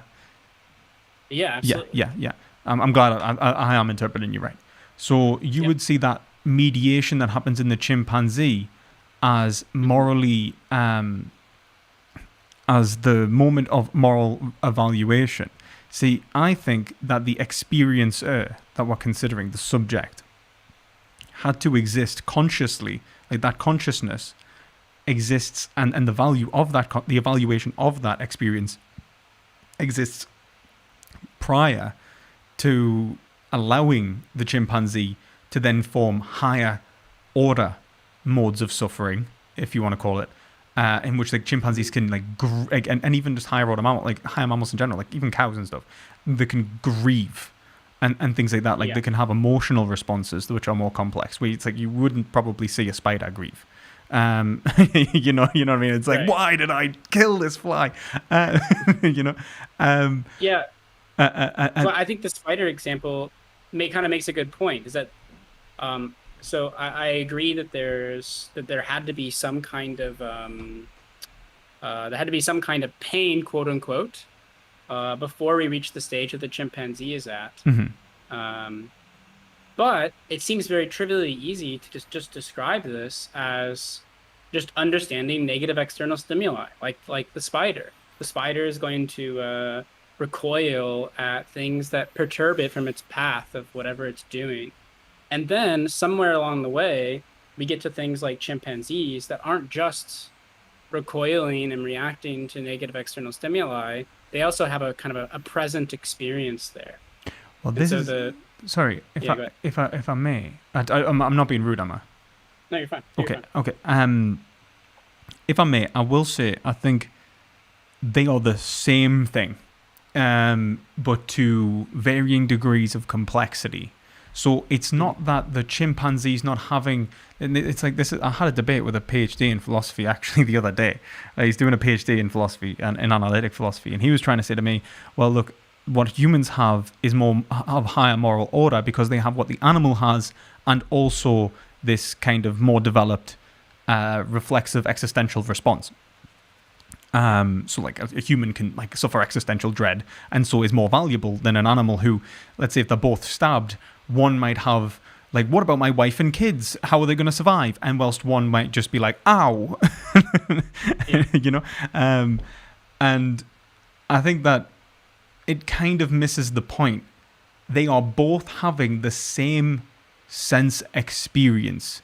Just one is more of a one just has different senses. One more internal senses specifically, which has created a more complex sense experience. They are, and I think this is in Hegel, consciousness, like self-consciousness is actually just consciousness. And do you know what I mean? It never actually exists as something external to consciousness or a different kind of, it's just consciousness assuming a different form. And so when it has this, it's having a sense experience, which is just more complicated. It's internalized a universal, and that internalized universal is more substantive in reality, in the sense that it gives more, it gives a greater unity to their experience, in the sense that they're able to have more sensations to that experience. They're able to intuit different things in that experience where they would otherwise not been able to. Yeah. So I'm not trying to make the case that like the human just like has more things going on in their life, and that's why there's just like a larger number of like suffering units, whatever, like the other guy seems to be arguing. Maybe there's some truth to that, but I'm not really trying to defend that. But it seems to be, I mean, when we talk about a question like unity or the ability for sensations and pain to have some kind of unification with some kind of mind or some kind of self that is presently there to experience it. This very much so seems to be describing a certain kind of thing, not just a certain degree. In other words, it's a little bit unclear how you can have a partial unity of something. Either something would have to be united or not united, disjointed or united in some way. I will quickly answer that because I do. Unless I'm probably gonna have to go on to the next person because I made people wait ages. But because this has been really interesting, but I think that I desperately need the bathroom. But I'm basically urethral, from from the oh well, that's a really great question, Socrates. Goodbye, but no, I think that the answer to that is to say that it is a different form of experience, but it's an experience nonetheless. It takes the same. Form would be the right word. It has a different positive essence, in the sense that it's internalized its essence. And I think that would be the real difference. The sense experience is value. It is what is valuable, and as such, in terms of like a syllogistic form, it exists as the first term. Whilst self-consciousness exists, or like this, like self-awareness exists as a middle term, reflecting upon that first term. And when we get to the conclusion, it's the unity between the first and the second term that exists in the human. It's the realization that they are both conscious and self-consciousness. That's what they are. They are neither one nor the other. They are the unity that exists as a conscious being, right? And that's what Hegel they call spirit. I think that mediation is what allows for an existential experience which would be prior impossible, because it's not to say that it's any different in terms of value, that there is a value there that wasn't there. It's that we are now aware of a value that was always there. And that's why it's the reflexivity of this mediation is bringing a unity to our experience. The value was already there. We had the value. We were just unaware of this value, which is why we're able to create complex behaviors which reflect our drives in such a way that make more sense when we sublimate them. Is there anything you'd like to say quickly before I bolt to the toilet? Yeah, I'd be happy to pick that up with you sometime from that point, maybe another time. Yeah. I did have a tangential question really fast that I wanted to ask you while I was here. Have you heard of Donald Bruckner before? I haven't.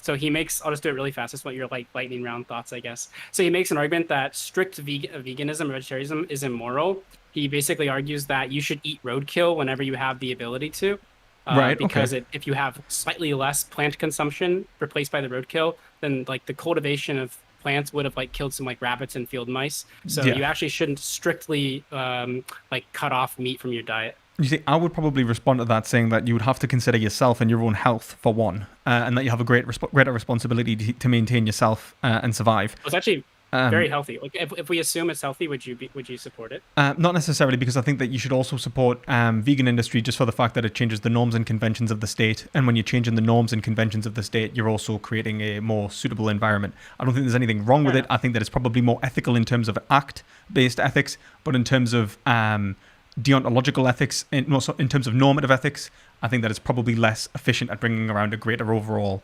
totality of good Gotcha. or right. Fair enough. Okay, sorry, I'm going to have to bolt now because No, I'm, you're fine. I'm genuinely going to wet myself. So I will be right back. Thank you for the conversation, man. Yeah, thanks.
All right, hello there.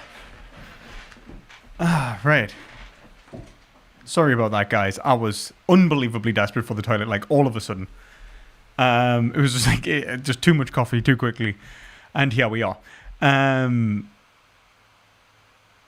actually, wait a minute. So I'm going to quickly invite the next guest in. It'll be the last one. Actually, no, it doesn't have to be the last one, but I'll probably invite Vegan Gaze to join as well. Because Vegan Gaze, I told her I would do some outreach with her as well at 8:30 if she's still around. So, oh, really, does it? All right, that's cool. I'll keep that in mind. I don't know how to use that, but I will keep that in mind. Right. Right, one second. I'll just join. Right. I think you were next. Hello. How are you doing? Hi. Sorry. Okay. I'm doing all right. I'm just need to shut off the stream now. All right. Cool. That is fine. That is fine. How are you doing, mate? I'm doing okay. I think I just turned you down too much there. I'm a bit nervous. I'm a tiny bit nervous because I don't really do this kind of stuff most of the time, but I'm trying to get better at it. So here I am. 100%. 100%. Just fire away, mate. And what should I call you, by the way? You can just call me Sirius. Serious? That works. Okay. Cool. Yes, Sirius. So there are a couple ways I could approach this conversation. So generally speaking, the way that I approach ethics is that I think that if somebody is to compel me to do something or not to do something, the burden of proof lies on them to show that I should or should not be doing that. Because to me, the other conclusion would be that you can question literally anything anybody ever does and make them justify it to you. And I don't really think that that's very productive. So one way that this could go is I could say I take the position that whether or not you should be vegan is something that you need to convince me of, and I'm not convinced. Or the other way that I could approach this is I could bring up some common reasons I'm told to go vegan and try to explain why they aren't very convincing to me. Is there a way that you would prefer that we do this conversation? Sorry, could you say that again? What was from the very beginning? No. Just from the choice there at the end. How you prefer us to do. So the choice is between generally when I do ethics, I think that it's best to... Yeah, I heard, sorry, I will say I heard the point of like saying like I'm not being rude here, I'm just making sure you don't have to repeat yourself entirely. Okay. I did hear most of it. I was just I couldn't really hear the end. So it was that you think that the individual who is proposing the change in behavior has the burden of proof. So if I'm telling you to change your behavior in some sort of way, then well, the it's not burden even of... change, just like do anything in particular. Like, what if it's not do something? Yeah, or not do something. Yeah. Do or not do something. So that's why I said change in behavior.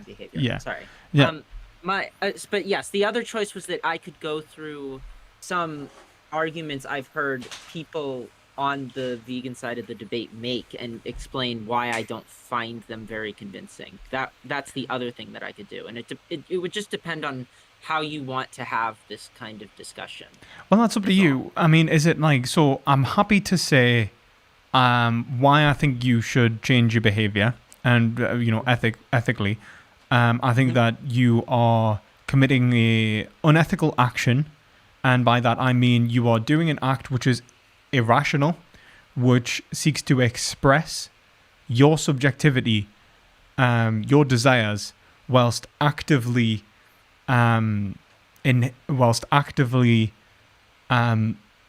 increasing the likelihood of your own suffering, reducing the likelihood of your own well-being, and also increasing the likelihood that the action that you take is not justified, that the reason that you have for acting is unjustified, rather. So the reason I would say that is that when you think about yourself in terms of your desires and the reason that you are being motivated to action in some sort of means ends relationship, you have a notion of self in which you are explaining, or you are in which you are sublimating your drives into in order to express them in a way which you think is going to be healthy and beneficial. these desires are often sublimated in ways that are not healthy and beneficial. We see this all the time. We see this happen with people who engage in, like, for example, in addictive behaviors, or in perverse behaviors, psychotic behaviors or neurotic behaviors. Wait, I have a question right here actually. So, can I don't think that we should be grouping healthy with beneficial, like, because I think that sometimes these concepts run up against each other. Just as an example, there's like a very common saying that I've heard from a lot of people, which is "I'm here for a good time, not a long time." I feel like something like the existence of phrases like that and attitudes like that shows to me that for a lot of people, what's more important is not necessarily being healthy, but is sometimes being happy over being healthy. And what I would guess is to ask is, like, do you consider these to really be one and the same since you're grouping them together? Or when there's conflict between what makes you happy and what makes you healthy, is there what is there like a morally correct thing that you should be choosing over the other? Yes. So I think that, like, in terms of, I would not place happiness and health in separate categories, unless we are being like very specific and saying something like physical health. But even then, I think that what we mean by health, we usually when we say something like health, we mean like we usually posit it with some sort of ethical statement or some sort of moral statement. So we'd say like good physical, like good physical condition, good mental condition, that kind of thing. Okay. And so that already implies an ethical relationship with one's behaviors in terms of physical and mental capacity, in terms of physical and mental conditions, right? So what you're to my understanding, what you're saying is when we say something like I want to be in good health as opposed to bad health, we're presupposing certain ideas of what it means to have good health or what it means to have bad health. Is that what I'm getting from that? Yeah, I mean, like, I will say that, like, there can be separate, so like these are separate modes of inquiring into, let's say, goodness in relation to our own function. And I think that they can be but they are always united in what's called like a good life. So when I say like, so I would say that like you can do something that is unhealthy, and that'd be quote unquote bad for you, but it's better for you to do that unhealthy thing, if it's good, like if it is actually bringing around a beneficial experience. So can I, if I could give an example real quick? So imagine, like, in your world. So do you ever eat desserts? Just as an example? Yeah. I would say like that's precisely it. Like, I think, for example, unproductive expenditure, things like that. Like, sometimes just having a good time is necessary for having a good life, and so you could have, let's say, negative health consequences, but they wouldn't necessarily be negative consequences overall. I would agree with you on that. So that's what I was trying to get at. So is there? But we would usually say that when someone is severely unhealthy, that the negatives outweigh the positives, right? Like cancer. Like, we'd be like, wow, that's a bad thing. I agree. So the question then, I guess, would become for me is, how do you make these judgments? Measure how do you judge this from the outside? Like, how do you know with absolute certainty that somebody else is actually less happy the way they are as opposed to the way that you think that they would be happier? So how do you know that? So the way they are. So I think that this mediation in terms of our experiences, like of how we understand ourselves. So when we take these different points of our lives, this like this mediation or reconciliation within the totality of our life is what we are judging, right? Like, this is the narrative of what it means to be a self, like a unified existence, which is engaged in positive and negative behaviors in relation to each other. And I'll give you an example from like ancient Greek philosophy.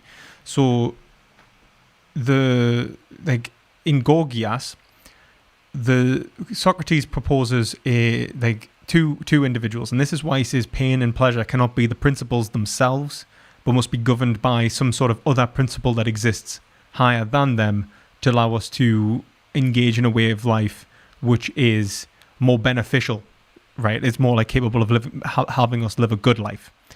And he gives the example of two soldiers. Hold on, isn't a good life defined in terms of pain and pleasure?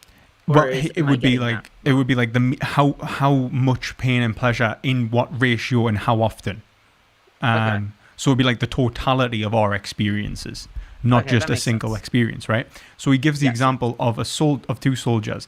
One is a coward. They or he calls them a coward. I don't think they're that cowardly. You know, I think if like fucking Greek warriors are running at me, and I'm like, I don't think I'm going to be like too happy. But anyway, so he's got one who's a coward. He feels a great deal of fear at the approach of the enemy, but also a great deal of relief and pleasure at vanquishing them, at killing them, because he's like, fuck, I survived, I did it, I'm amazing, that kind of thing, right?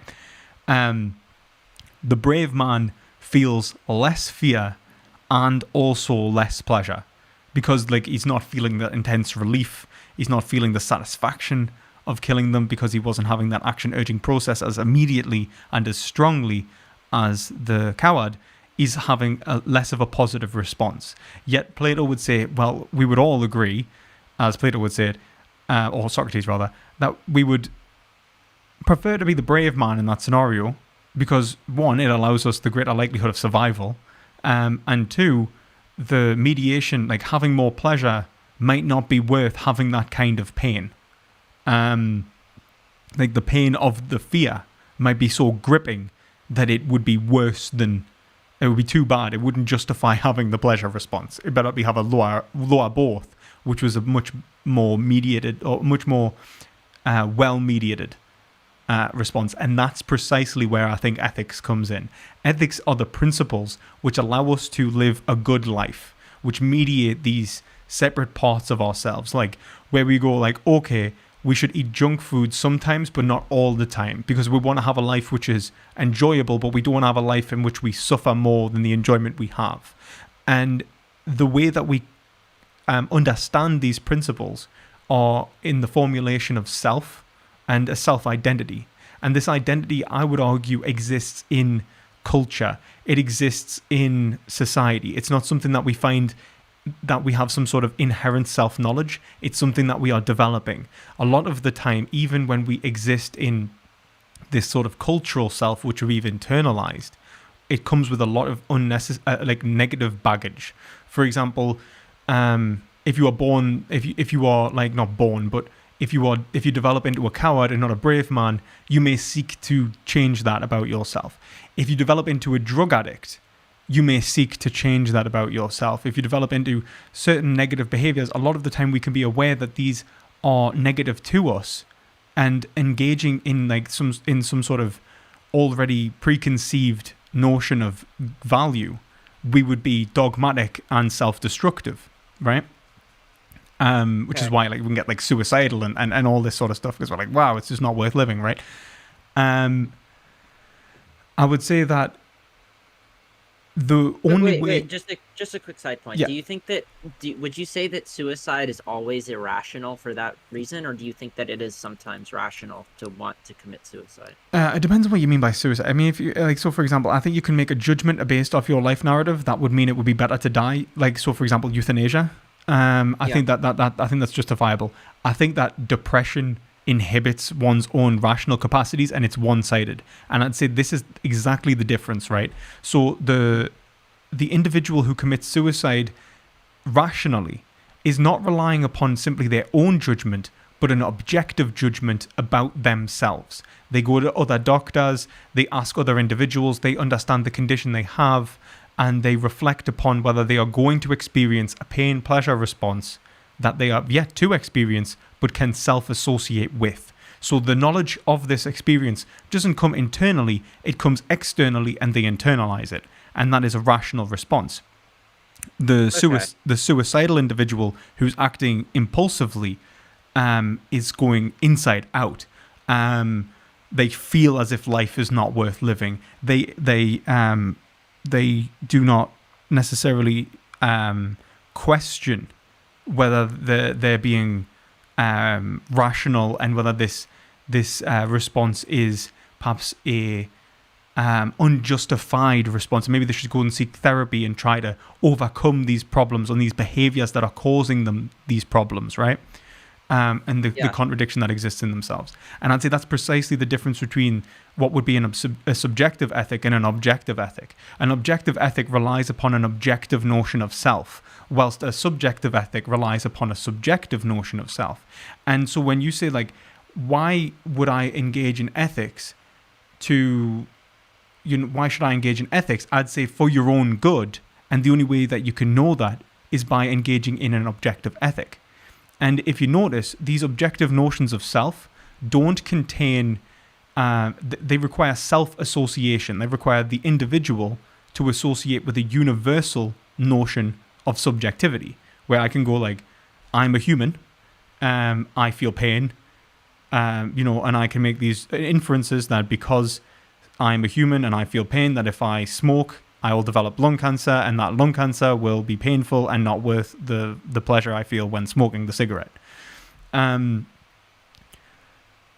so that would be an objective judgment. Now, I think that exact same ontology of self-association, in which we understand our drives and we sublimate our drives in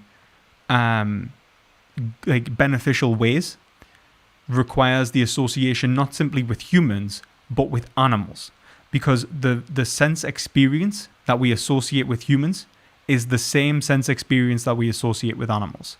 That when we consider, and this is why, like, when we consider a value response, I have already inferred that what I'm talking about as quote unquote value, or good or bad, right and wrong, or good and bad particularly, exists not only in me but also in you.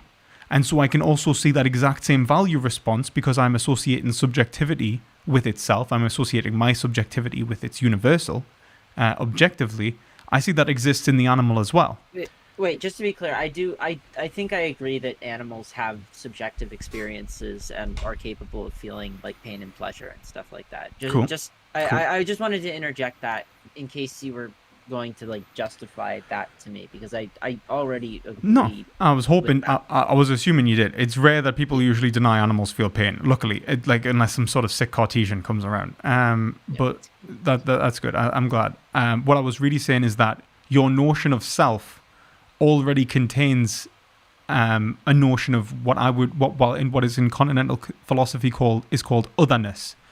Otherness is the reflection of your experience as existing in another individual. You see them as a self-determining subjectivity.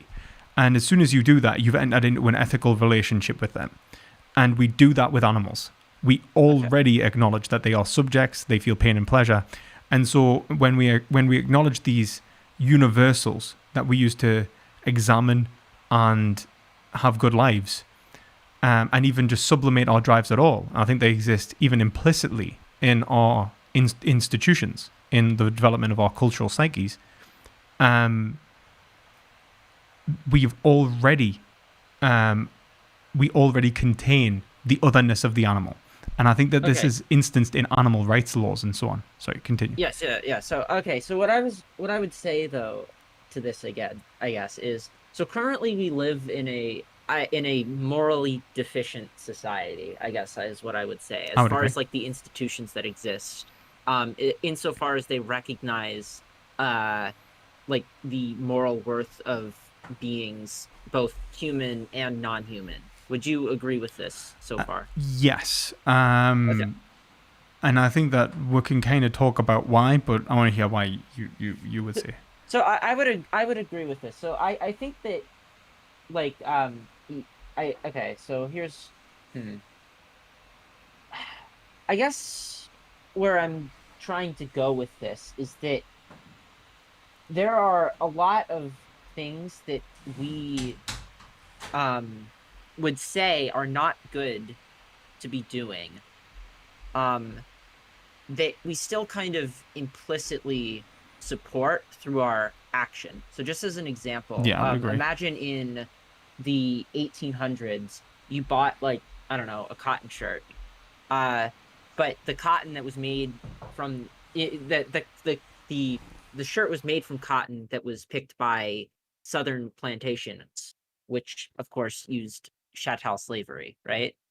So would you say then that participating in that industry back then, when we had chattel slaves, like participating in the cotton industry, would you say that that is a violation of the moral worth of the slaves when you I do think that? slavery in general is, but whether the individual can take action against that in terms of the market environment is the question. And I think that this is a really big distinction to make in terms about how the market functions, and in a political sense, like the totality of the market. What rules do we allow the market to exist in? And let's say like consumptive power.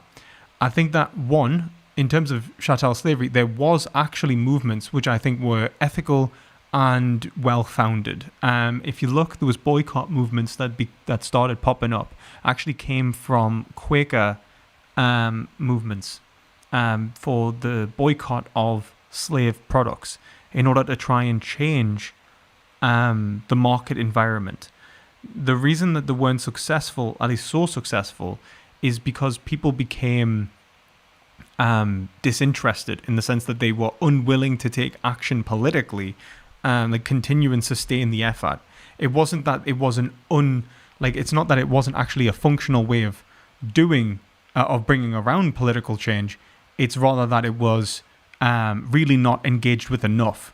But it did see some, pretty big successes, but overall wasn't the most, successful movements. So then, Other political movements, I'll just say, that have the same sort of relationship with the market, to be entirely honest with you, are things like worker strikes.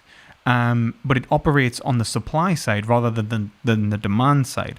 The worker strike attempts to undermine the supply of products in order to create what's it called, economically. I'm not sure. There's a word for it, which is essentially negative economic. I can't remember the word for it. Negative economic outcomes for the business. Well, yeah, that's kind of the idea of a strike, is that you withhold your labor until the point that not giving into the demands of the strike is a worse decision for the business than it would be to like let it continue. The disruptive costs need to overtake the concession costs. Yes. Yes. And that's how like strike action functions. It's exactly the same with a boycott movement, but I think it's actually far more powerful because you can move supply, especially in globalism, you can move supply. You can't really move demand. You can, but you've got to establish a whole new market, which is very difficult, and it comes with a lot of money and a lot more expenses, which means concession costs. Disruptive costs are much higher, and that's what. So I would actually say boycotts in the same economic way are far more effective. Than strikes. Than strikes. Yeah. Okay. Wait. So, hold on. What I understood you to say was that the disruptive cost of a strike was greater than the disruptive cost of a boycott because of the fact that you could just move supply as opposed to trying to find other. Okay, you can move supply as but in you can. Yeah, you can bring in scabs, as they were called, like in Britain. You can bring in union breakers. You can. So okay. Yeah. So then my question. Okay, so what if they? I don't think that it's as hard as you think it is to create a new market, especially with globalism. Why wouldn't a company could and often has just found new markets for the supplies that are being boycotted to supplement the boycott? Do you mean sometimes to some degree, but it has to engage in propaganda campaigns, which they do, fair enough. but depends on the scale of the boycott, doesn't it? Same with a strike, right? It's obviously So just out of curiosity, like the reason that I'm pushing back against this a little bit is that my understanding of history has been that strikes have actually gotten more concessions than boycotts have, 100%, historically speaking. 100%. But that's because of I think that the big difference between strikes and boycott movements is unionization. It's collective political movements, and I think that becomes. I think we can see that it's totally, absolutely right. People want to talk about class-based mentality. Yeah, that doesn't really exist. I'm sorry to say, I think that would be the movement to socialism, when people actually start self-associating to a more developed ethical, mandate with each other, where they're like, oh, actually, even if it does hurt me economically, I care about that poor person in Bangladesh. That would be the development of socialism ideologically. What seems to happen with strike movements and unions is actually a self-interested, capitalist-esque worker seeks higher profit on their labor, on selling their labor. So what happens is, and John Romer, the socialist economist, wrote about this. You typically see in very high inequality or very low inequality more unionization, and the reason for that's pretty clear. In low inequality, usually everyone is absolutely broke. So the separation between the middle class or the middle tier skilled workers and the lower tier skilled workers is far lower. In the high inequality, it's exactly the same, because there is an extreme amount of wealth inequality that exists between the upper classes and the middle classes again. Wait, sorry. Which one are you saying has higher rates of unionization? No, they both do. Very high inequality and very low inequality. Both have. The middle. So it's the extremes that have high unionization and the middles that don't. Yeah, and that's what we experience today, and that's exactly why labor movements destroy themselves. So what happens is unions build labor movements into incredibly powerful organizations which promote things like social democracy and stuff like that, or something maybe less extreme, maybe just a lot of wage concessions. Those middle tiered workers associate more now with the capitalist class. They want lower taxes in order to maintain their wealth, and so seek to undermine those very same labor movements that they came from. You see a massive decrease in unionization. And that's where we exist. That's where we exist now. And so the very reason I would say that this is unethical is because the individual is associating only in an egoistical way. They've assumed their what they want, and they then seek to express it. So it's an act of greed or self-satisfaction, and they've assumed that self. It's a subjective self-satisfaction, whilst a objective framework. Yeah, that's what I was going to ask about. Is how would one take an action in an objective sense as opposed to that subjective sense of valuing their well-being?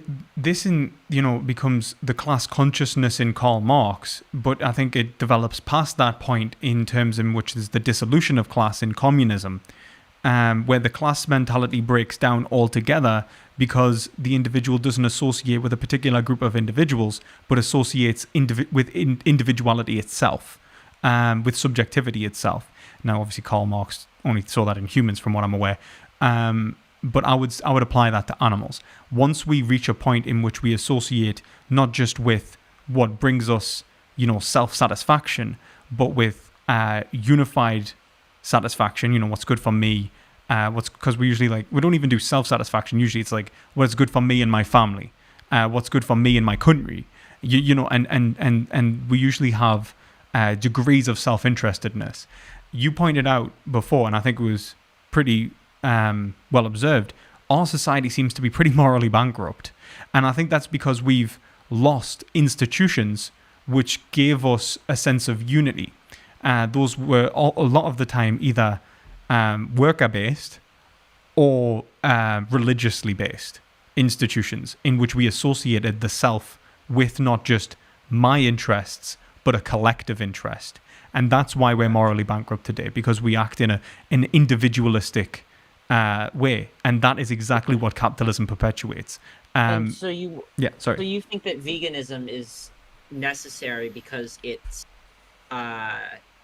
acknowledging so when we have the boycott, that is because veganism is a boycott movement, I would say, right? Yeah. In addition to being like a broader political movement that pushes for animal rights, like on the consumptive side of things, it's a boycott movement. Yeah. So I guess, and you would say that when we should be vegan because this boycott movement is going to lead us, hopefully, through recognition of animals' like moral worth. It's going to eventually lead us to a point where we maybe won't have a society that's like as bad as it is. Is that the idea? Yes, but more like veganism would be the association. Like, I think veganism begins not at the boycott movement necessarily. I think that is the ethical response or the political response a vegan takes. Veganism begins with the association with animal suffering and sentience. What is valuable is, and I think that's exactly the same thing as socialism. People have this sort of and I think this is the separation why I would not be a Marxist in this respect, because I'd say that the ideological shift must occur before the material shift for the material changes that aren't necessarily must take place to actually occur. Because if you start with an egoistical agent, you will see the socialist, the process of trying to establish a class mentality of breaking down. And that's exactly what's happened in every single occurrence. It's always broken down into either capitalism or fascism or something along the lines in which it's reflecting the interests of a few or a select group of individuals, and not necessarily what Marx would have thought was the freedom. Was it the freedom of where communism is the state in which the principle. Actually, no, I'll get the quote up rather than trying to. Actually, no, I do understand what you're saying. So you're saying that there needs to be like a sufficient ideological shift before you think that like material conditions can change. Yes. Like you would say that. So I think I'm going to push back against this point in specific, because I think that from a psychological or social psychology perspective, I don't think that this is really borne out. I'm taking a social psychology class right now, and one thing that we're learning about as we speak is the idea that actions don't really follow beliefs. It's more that beliefs follow action. When it comes to what people believe, it's more often what they act out in the world that influences what they believe. So just as an example, 100%. I completely agree. You agree with this? Okay. I think that's how people usually behave. I don't think that's how they must behave, though. Okay, I agree. But so what when I'm trying to talk about here is like the best way to create the kind of social order or society or whatever that we think is most ethical.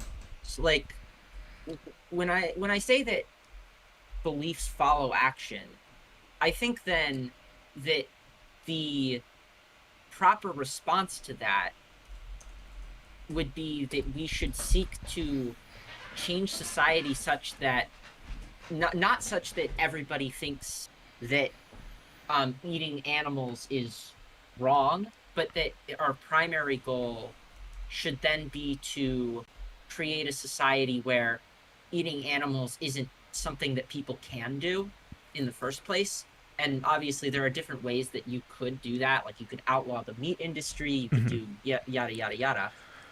But I feel like that is the kind of change that needs to take place prior to any kind of other recognition. Because when it came to civil rights, just as an example, there was a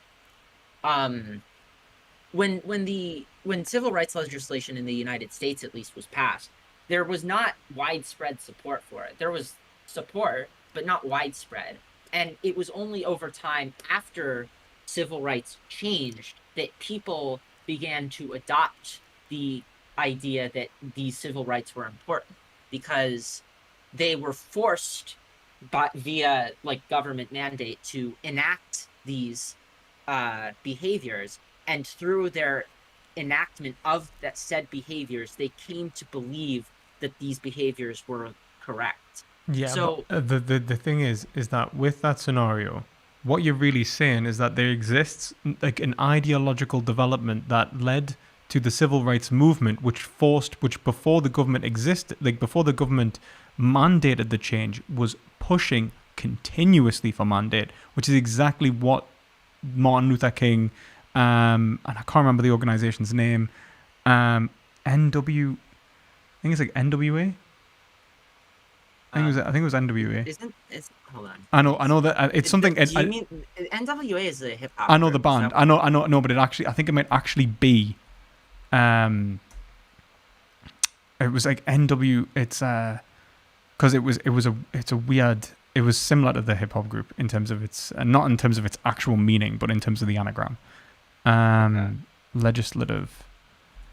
It was like, what was it? It was NWAC or something. It was like.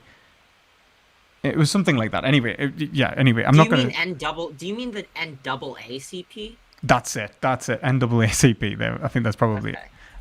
Double WAA. Yeah. I was trying to like thinking like I knew it was similar, and that's how I've always remembered it. Yeah, it's the National Association for the Advancement of Colored People. That's the organization. No, because no? the word. I mean, to be entirely honest with you, because it was made in the '60s. It was like the Negro Association of something else. I can't remember. It worked with anyway.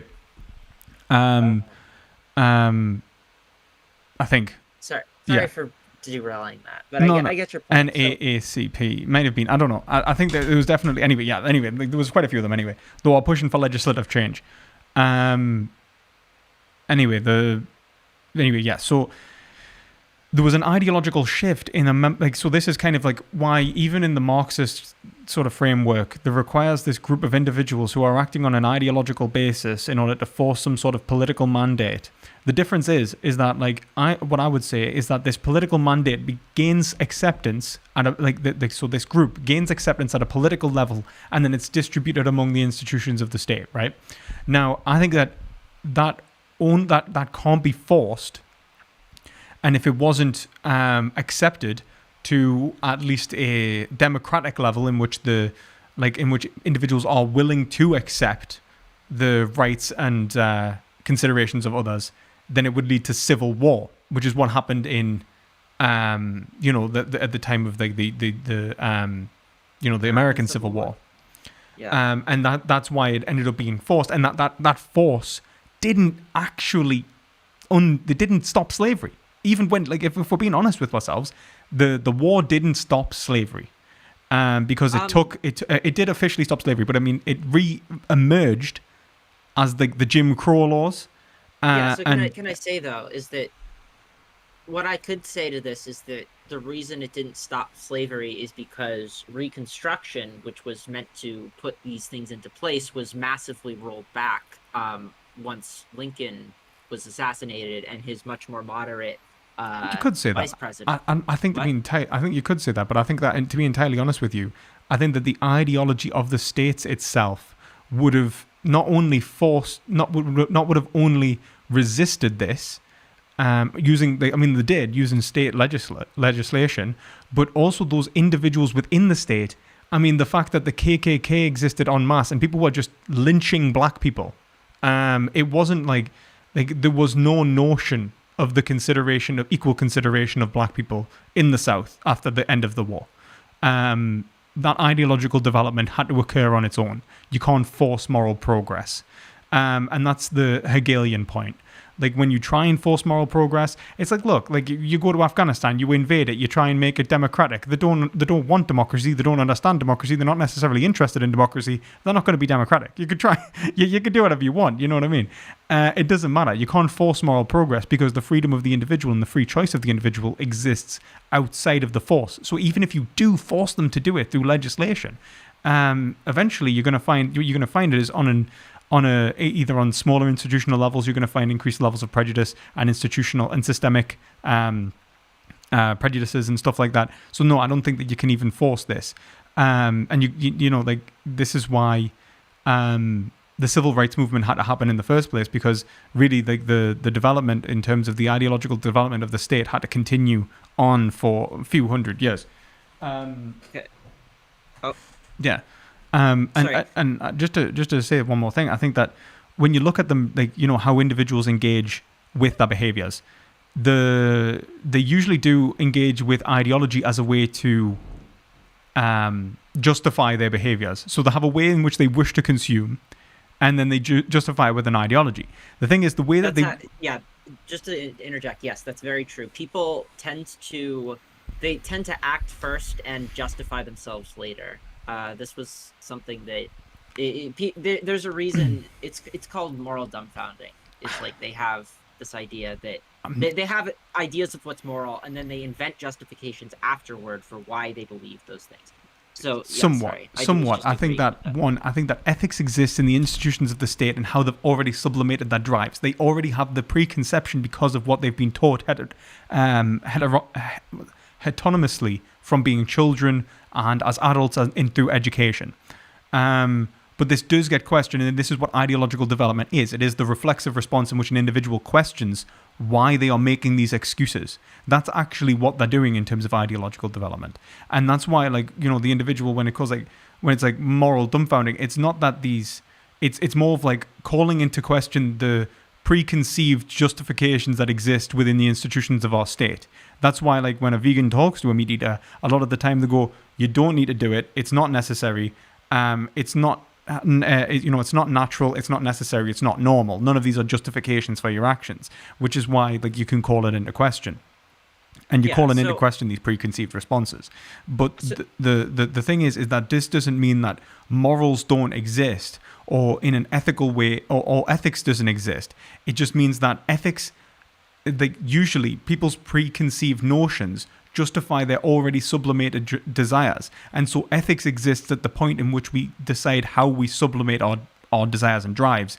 And that's where man is political. I say man in the, almost Aristotelian sense, the classical sense.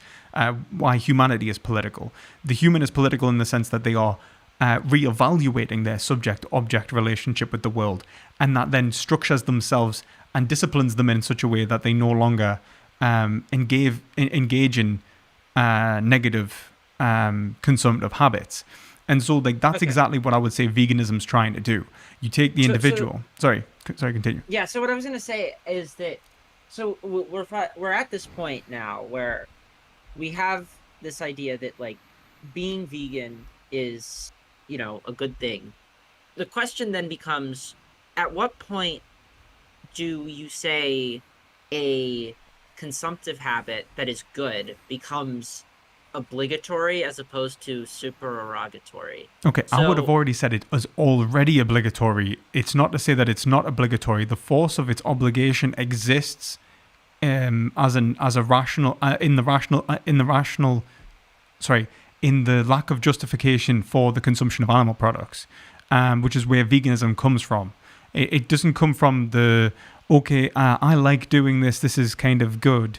It comes from a questioning of our own institutions, like we are the institutions questioning themselves. We're like, wait a minute, why are we engaged in these behaviors and habits? Which is why I think I would say that, actually even the word vegan comes from vegetarian. It's the beginning and end of vegetarian. It's the conceptual development of the vegetarian position within our society.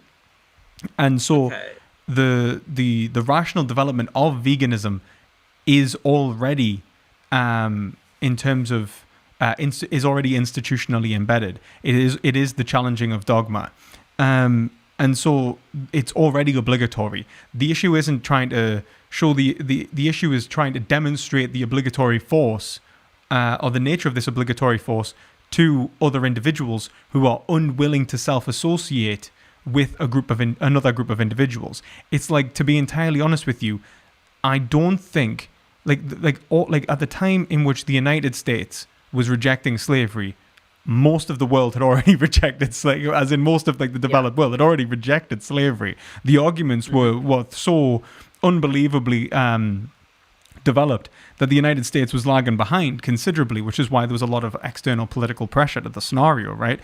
And because of that,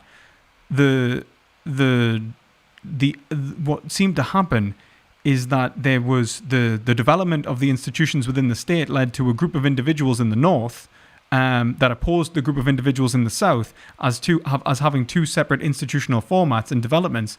And if we're being honest, I think we could accept that most people in the south were being bad faith. It's not that a lot of the time, it's not that they didn't understand that slavery was wrong. They didn't want it to be wrong because their economy depended upon it. And like it's exactly the same with meat eaters.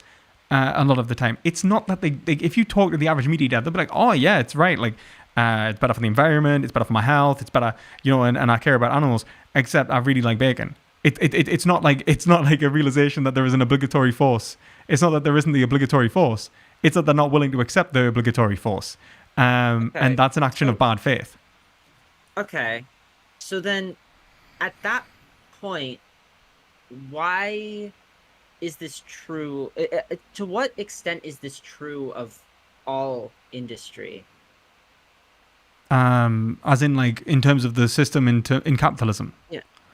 Sure, but or anything that's produced unethically. Like, we don't even need to take it to like all capitalism is exploitative, so it's all unethical. Like, well, I think that's just make it like super obvious forms of exploitation. Like, for example, coffee beans, which are largely picked by coffee and cocoa beans, which are both picked by like child slaves in Brazil and But a lot of the time, so for example, you can, even in our society, you can mediate that, right? Like, so you can go and you can get single origin coffee, and you can do whatever you can through your consumptive power to avoid that. We don't. Now, do you think we should, though? That's my probably. I think that there is two arguments to be made. I think that we should, but that means that we need to be able to. If we're unable to because we lack the monetary force and so for example, if we are already poor and we can't purchase the products, like the whole point, the political kind of force that needs to happen.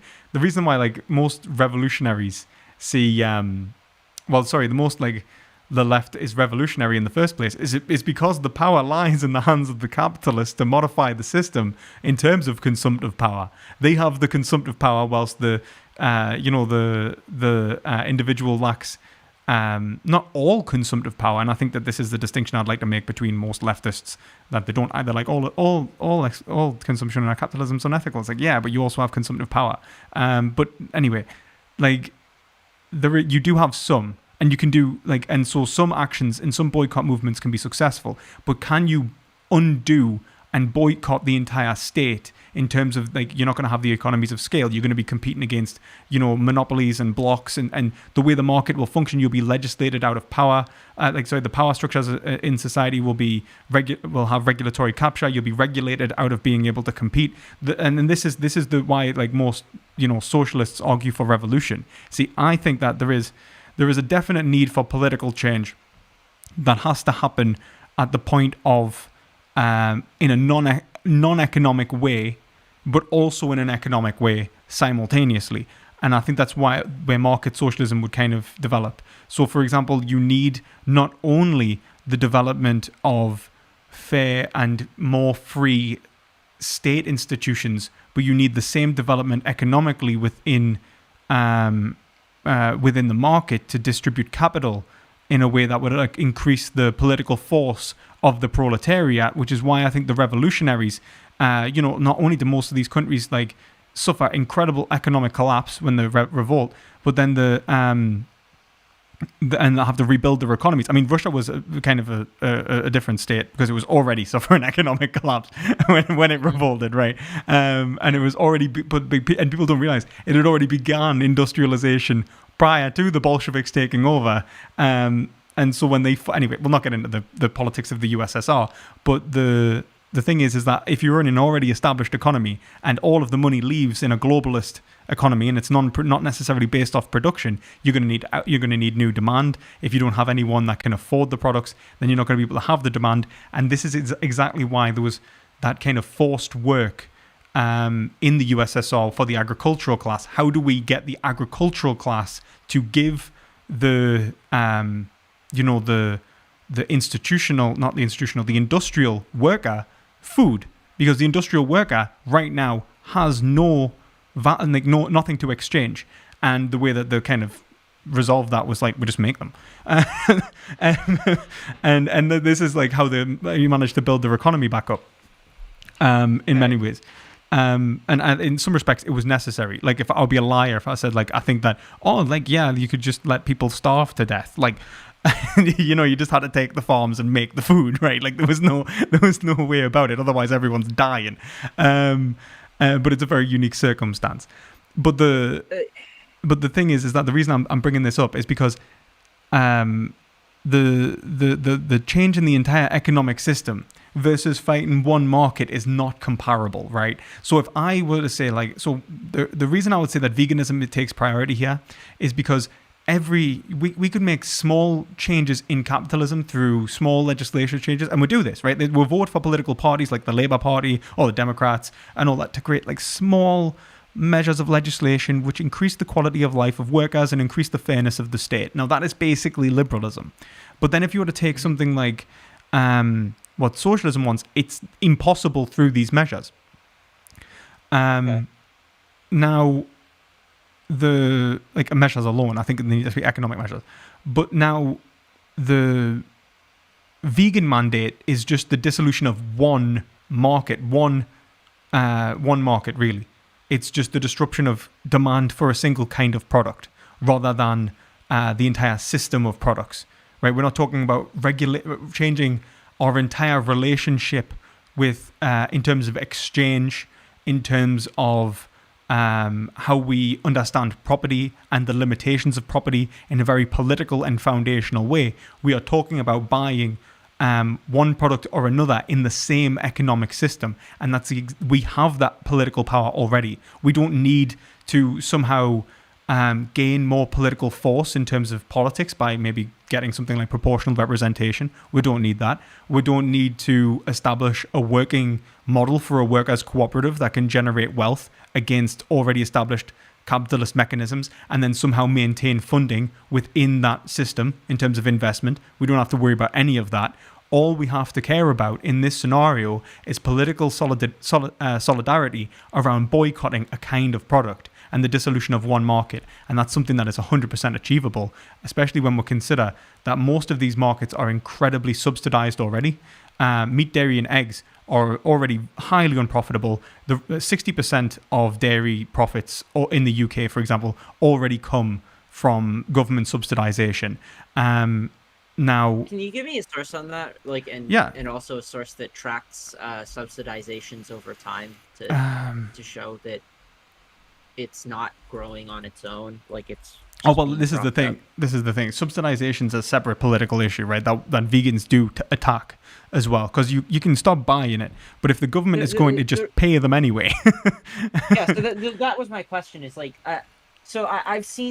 thing I've seen a lot is that the vegan movement hasn't seemed to stop the meat industry from growing, but if you could demonstrate that it's because of increasing subsidies as opposed to a lack of force behind the vegan movement, then that would be interesting. That's all I wanted to. Well, I think that. I think that we actually have seen a decrease in in animal products across the board. And there's also problems happening at the supply chain in the UK massively. in terms of we can't get enough people to work in meatpacking facilities because you're trying to convince people to not hurt animals. They don't want to hurt animals. No one wants to work that job. They think it's fucking vile. Like, people judge slaughterhouse workers for doing the work that they mandate them to do. So, like, no one wants to work these jobs. So we're already having a problem with the supply side anyway. But in terms of demand, we're already seeing a pretty big development in terms of vegan markets. Now, the problem is that the animal agricultural market is still the vast majority of the market. And so the elasticity of demand at any given price point is still pretty high, because the vegan alternatives, or because they're a new market, are either they're still pretty new. That some of them are brilliant now, but then the ones that are really, really good are very expensive. But in the next couple of years, you'll see those prices drop, competition increase, and this allows for an individual to switch to another comparative product at the same price point, which increases its competitiveness within the market. So, like, we're seeing already a development in this where people are more willing to switch to plant milks, because plant milks were one of the first products to develop. More and more people are doing that. In terms of developing meats, you're seeing loads of meatless products kind of developing, and obviously it benefits the capitalist class anyway, because it has a greater overhead, because you don't have to pay for the production of animals. You can actually use the crops that were being used to feed the animals. So it just cuts out a massive loss in terms of the what's the word I'm looking for, at the point of like outlet. I can't remember what, like, in terms of shops, and in terms of like not primary industries, but like sort of service-based industries, like, they actually are benefiting massively, whilst the primary industry, like in terms of farming, is suffering greatly. So you can wait. Can I ask a question real quick? Yeah. How long ago did the vegan movement really like kickstart to your knowledge? Well, the vegan movement in terms of the UK originates from 1945, but it didn't really gain popularity, I would say, until like the 2000s, like late 2000. I mean, like 2010 is probably when it started to gain real like traction, and it because of the online sphere and the ability to see into slaughterhouse, people like breaking in, taking footage of the slaughterhouses, bringing them out and showing people and stuff like that. So the reason that I was asking is because I'm looking at a graph right now about meat consumption over time as opposed to meat industry profits, and it seems like meat consumption is up massively, like almost double what it was. Is that per nation, or is that for? This is for per capita meat consumption by type for the whole world, 1961 the whole to world. 2013. That massive jump is usually associated with China. There has been a huge jump in Chinese. Wait, are you saying it's associated with like income? Like, as people get more income, they can now afford to buy meat. The massively increasing middle class in China is allowing for greater meat consumption, and also the export of Western diets to other Asian nations is increasing meat consumption. Okay, so if we just look at the U.S. then, there has been an increase since 1961 of 40%. Meat consumption, which is since lower, 1961. admittedly. Yeah, 1961. Like, I mean, during that time, I mean, like from that time, you had the development of industries in terms of fast food. You had massive automation in terms of animal agriculture, like factory farms and stuff. So those massive technological developments in that time period, and they had obviously massive propaganda campaigns like Got Milk and stuff as well. But in terms of like the last few years, I think it was in Britain. Or was it I think it might be actually, was it America? I'll have to double check. There was a drop in 1 year's meat consumption by over 500,000, what equated to 500,000 animals. And it was attributed to reduced demand for those products, which is pretty considerable. But like when you consider the global, need you to give me that source. I'll have to find it out, if I'm honest. I'll have to look it up. That's fine. There was one of the big issues really is because of the scale of the meat industry.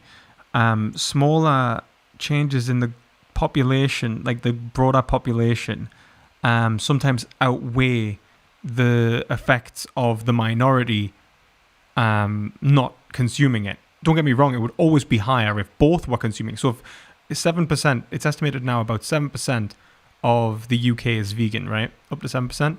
So that means that 93% of the UK is not vegan, right? That's high. That's pretty high. Yeah. I didn't even think it was that high. It's getting higher. It's getting higher and higher. 7% of Israel as well. But anyway, the thing is that it's getting higher and higher, and it's getting more and more. And we're also absorbing the vegetarian market, right? So like vegetarians are going vegan. So like it's not just taking it from meat eaters, we're taking vegetarians, and so like anyway, so it's not necessarily vegetarians even higher. It's at 21.3%. That's pretty insane. Honestly. Yeah, vegetarians pretty high, but I had no idea it was that high. Yeah, we're absorbing the vegetarian market a lot. So people go vegetarian, and then a lot of the time they go vegan. Like it's not like vegan. It's not like straight to vegan a lot of the time. But claim to be vegan, yet you consume the vegetarians. Yeah, exactly. But anyway, the only animal product a vegan can consume. But the thing is that but this is it. Like, so we are growing, we are having more of a political effect. But obviously, the development of veganism relies on its constant politicization, like its constant growth, and we need to continue that. Which is, why the vegan movement has always been political. Like, we advocate and we educate. Like I'm talking to you. Vegan campaigns go on all the time, and this is something that we're constantly engage in. In terms of subsidization, that is a political issue as well that we do campaign against. That's separate, because obviously a lot of the time, especially if it's like common agricultural policy in the EU, and what we had like in terms of CAP, that was just done on units of product produced rather than necessarily the units sold or anything like that. So it didn't reflect, like, subsidization never reflected demand. One of the good things about Britain leaving Europe, one of the few good things about Britain leaving Europe, was the move from CAP to a system which now rewards people who profit, rewards based on profit on the amount of units sold. So the more that so for example, if a farm is unprofitable, it will get less money in terms of subsidization than a farm that is more profitable, which encourages them to swap to like higher end and higher priced meat products in order to meet a lower consumptive to meet market equilibrium, rather than like because subsidies are terrible for market equilibrium, right? So you're saying this is a good thing. This is a good thing. Yeah, this is a good thing. Okay. So this is like one of the few good things that happened since we left Europe, and so this is going to reduce subsidization based on market demand. As demand drops, there'll be subsidization will be based on those that are being higher subsidized will be producing less animals at a higher price point, which reduces elasticity, which overall undermines the market as a whole. And so you have this kind of like the likelihood of this process, which will undermine the meat market itself, the meat, dairy, and egg market itself. That's really interesting. Like what you're saying is that this subsidization policy makes it in the self-interest of an individual firm to do actions essentially that bring down the market as a whole, even though it's individually beneficial for them to do that. It only in a this is the beautiful thing about capitalism, because they're all unbelievably short-sighted. So this reminds me a lot of the falling rate of profit, if you've ever heard of that before. Like it's kind of the similar thing where everybody's individual self-interest contributes to a collective self-interest that's like overall lessened. That's all I wanted to comment. 100%. 100%. But this is the thing. This is why, in many ways, people don't realize it, but like in terms of liberalism sustains the capitalist class as well, in a way that necessarily even anarcho-capitalism probably would do in terms of monopolization eventually. But liberalism has a way of enforcing monopolization beyond market response. So the power of demand is lessened in liberalism. And that's deliberate. That's like, rather than relying on our consumption, they instead tax us and just give the capitalist the money. So can I? This is all really interesting, but I have a question that's a little bit related to something that was like a little bit further back. So Yeah, basically, I mean, my question. Sorry, I was just going to say, let's just quickly, if we can just make this quickly, just draw this a line just about animals. Just in terms of like veganism and animal liberation, the argument that I've been trying to make here is that not only are we economically obligated to engage in boycott behaviors and political behaviors to educate others, but this obligatory force already exists within us. And what we must do to have any terms of material change is convince others to join our movement in terms of ideology, reconcile themselves with the other that exists in an animal, ideologically become vegan or sentientists, and then their behaviors will allow for the political shift. So that's why I would say, and this was in their self-interest, this is in their rational self-interest, but not necessarily their consumptive self-interest. And so what vegans seem to be in conflict with, and not just vegans, but most ethical movements seem to be in conflict with, is selfish interest, with greed, which is, I don't think anything new. I think every sort of ethical institution, every sort of ethic knows that the difficult thing about trying to tell people to be ethical is that people have desires to be unethical. That they wish to facilitate, and it's just trying to convince people not to do that. Okay, so the thing that I wanted to talk about was an earlier point you talked about, which was essentially that the reason that that veganism is as important as it is because it's just a choice to consume one set of products over another in a single industry, as opposed to a overthrow of an entire system, which is incomparable, in your opinion, right? Is that's what I got from what you were saying. So like the total system versus a single market within the system, I think requires more consumptive power and more political power than, so in terms of if ought implies can and power implies responsibility, then we have greater obligation to be vegan, not simply because there is more individuals being hurt in more grievous ways, but also because we have more capacity of doing something about it. Yeah. Okay. So then, I guess where I'm getting hung up here a little bit is that, we have this one industry that is doing something highly unethical. This is the meat industry. It's being very highly unethical, and you say there is an obligatory force telling us. Sorry, you cut out there. Oh, am I? Hello? Yeah, you're back. So basically, what I'm trying to understand is, why can't I then go to the next industry down, and then the next industry down, and then the next industry down? You totally can. Over and over and over again. You totally can. So, and I think that is exactly what we should do. The issue is, and this would be ethical consumerism, which I think must happen for a market socialist environment to function, or even a socialist environment to function, because you would just get unethical consumptive habits without the government intervening, which would require which would be a forced morality, and it'll collapse, and then you end up with the Russian Confederation, or you end up in the ways in which China exploits its labor. Although I think China was heading that way anyway, but I think in the Russian Confederation and stuff, some of the markets and some of the ways the markets functioned that weren't able to function in the USSR just reverted back to their unethical ways anyway. So. And that's only talking about the good things of the USSR. I mean, there was a lot of bad things in the USSR just from that force. I mean, I definitely do not want to be thrown in a gulag, Yes. But so like that's really it. Like you can just step down. Like each day, like we'll go to the next industry and the next industry, but you need more and more. There's a ever increasing amount of consumptive power that you would need, and overall, you are going to need probably more political power as well, because especially when it comes to those more with products where there is a lack of alternative.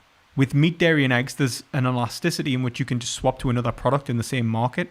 Like the food market in general is mostly comprised of vegan products, if we're being real, like as in like vegetables and plants and stuff. Yeah. So you can just swap. And then obviously new alternatives even develop because there's an opening in the market. But in terms of like swapping out for something like water, or like depending on the market you're in, most of the time we allow for water. But like in terms of electricity, or like in terms of like clothing, the amount of like there's not really an option without paying much more.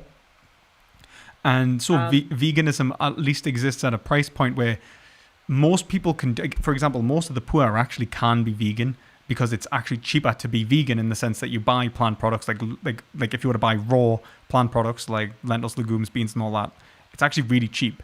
If you're talking about competing, And even from a calorie perspective, like the amount of 100%. calories, and also maintaining a diet that's like healthy. 100%. Even like the world's poorest are usually consume far less meat, dairy, and eggs for that exact reason. That's definitely true. The problem though is that at least the second part is their diet varied and healthy. I think that's the more I think that's probably the more important part, because like on a pure calorie perspective, yes, it's definitely true that being vegan is definitely easier. However, with from the other perspective of like healthiness, it's definitely not good to just consume high calorie foods just because like that's what you need to be consuming. Well, look at it like this. Look at it like this. What can you get from meat, dairy, and eggs that you can't get in abundance from plants? In plants in terms of paying for them, that's really cheap. So like if you were to buy like when you talk about protein, if you buy something like meat, dairy, and eggs, the only reason that it's at that price point, usually like a low price point, is because of heavy subsidization, which is actually what's forcing a lot of poor farmers to be even poorer because they can't compete in the very same market. I have a question. Do you take supplements, like dietary supplements? Yeah, I do. I take D3, which pretty much everyone probably should take because, well, in the northern hemisphere anyway, especially if you're darker skinned, like your absorption from the sun in D3, it's always terrible.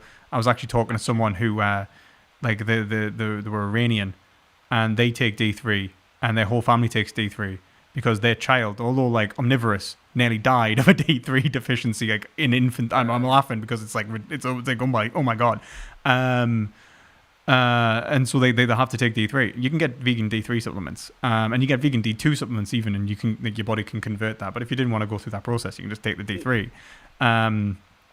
And then but that I guess the reason I'm asking that is because like when I ask if you're taking supplements, I mean, are you taking supplements that you have to take because you are you need to stay healthy while being vegan? The only one that would be required, that you would still need to, like, so for example, meat, dairy, and eggs are all fortified usually with B12.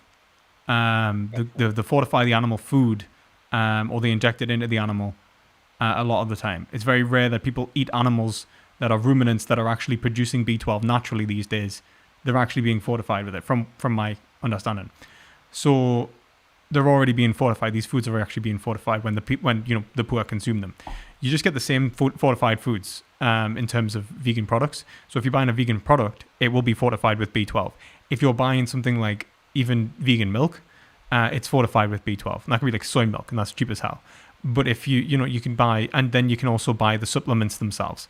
I expect that people but this is the thing, people in incredible poverty, as you say, these are going to struggle with whatever. Like paying for meat or a supplement is going to be very difficult. There is one thing though. I'm pretty sure that there is one meat product that is consumed pretty highly by the highly impoverished, and I think it's fats, like lard. I watched this, like ghee and all that sort of thing. Yeah. The reason that I believe this is because I watched this documentary once about what it's actually like to live in extreme poverty. And essentially, one of the things that locals were telling the documenters is that you should, if you want to have higher calories, you should buy lard to cook your food in, because that will massively increase the amount of calories that you get from your food.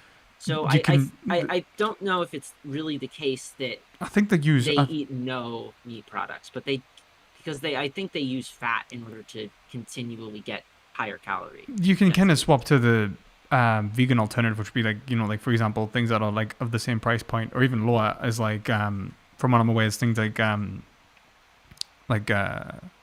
soy oil, corn oil, palm oil, things like that. Still unhealthy, Is that going to give you the same calorie content as? I think it's really high. I'm not sure if it's exactly the same. I couldn't tell you off the top of my head, but it's really high calorie content. Like it's very high. Like I am not this fat because it's not high. Like the thing is that it's not like in terms of oil. But the beautiful thing about swapping it out as well is you can swap out any animal fat for any plant fat, and it will increase your it'll reduce your likelihood of developing things like atherosclerosis and things like that as well, massively, like heart disease and things like that, dementia, Alzheimer's and all that nasty stuff. So yeah, like I mean it comes with health benefits in and of itself. But and like the longest living populations, they consume a lot of nuts.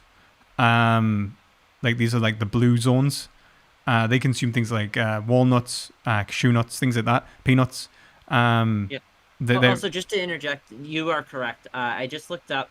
There are 898 calories in 100 grams of bacon fat, and then there are 884 calories in 100 grams of soybean oil. So it seems like they actually are comparative. Yeah, and I will say this is like, and not only that, there is like there's things like coconut milk, which are very popular in places like India. And in places where they're growing coconuts and things like that as well, like coconut fat, like coconut oil, things like that as well. But yeah, I guess the point I'm making is that like genuinely, even in the words we speak, for example, if you look at like beef is boff, like beef, like pork. These like are these separations in terms of the words we use. For the meat product and the animal product actually comes from the invasion of the Normans in 1066 in William the Conqueror, because the aristocrats in Britain were French and they used French words. Boff is French for cow.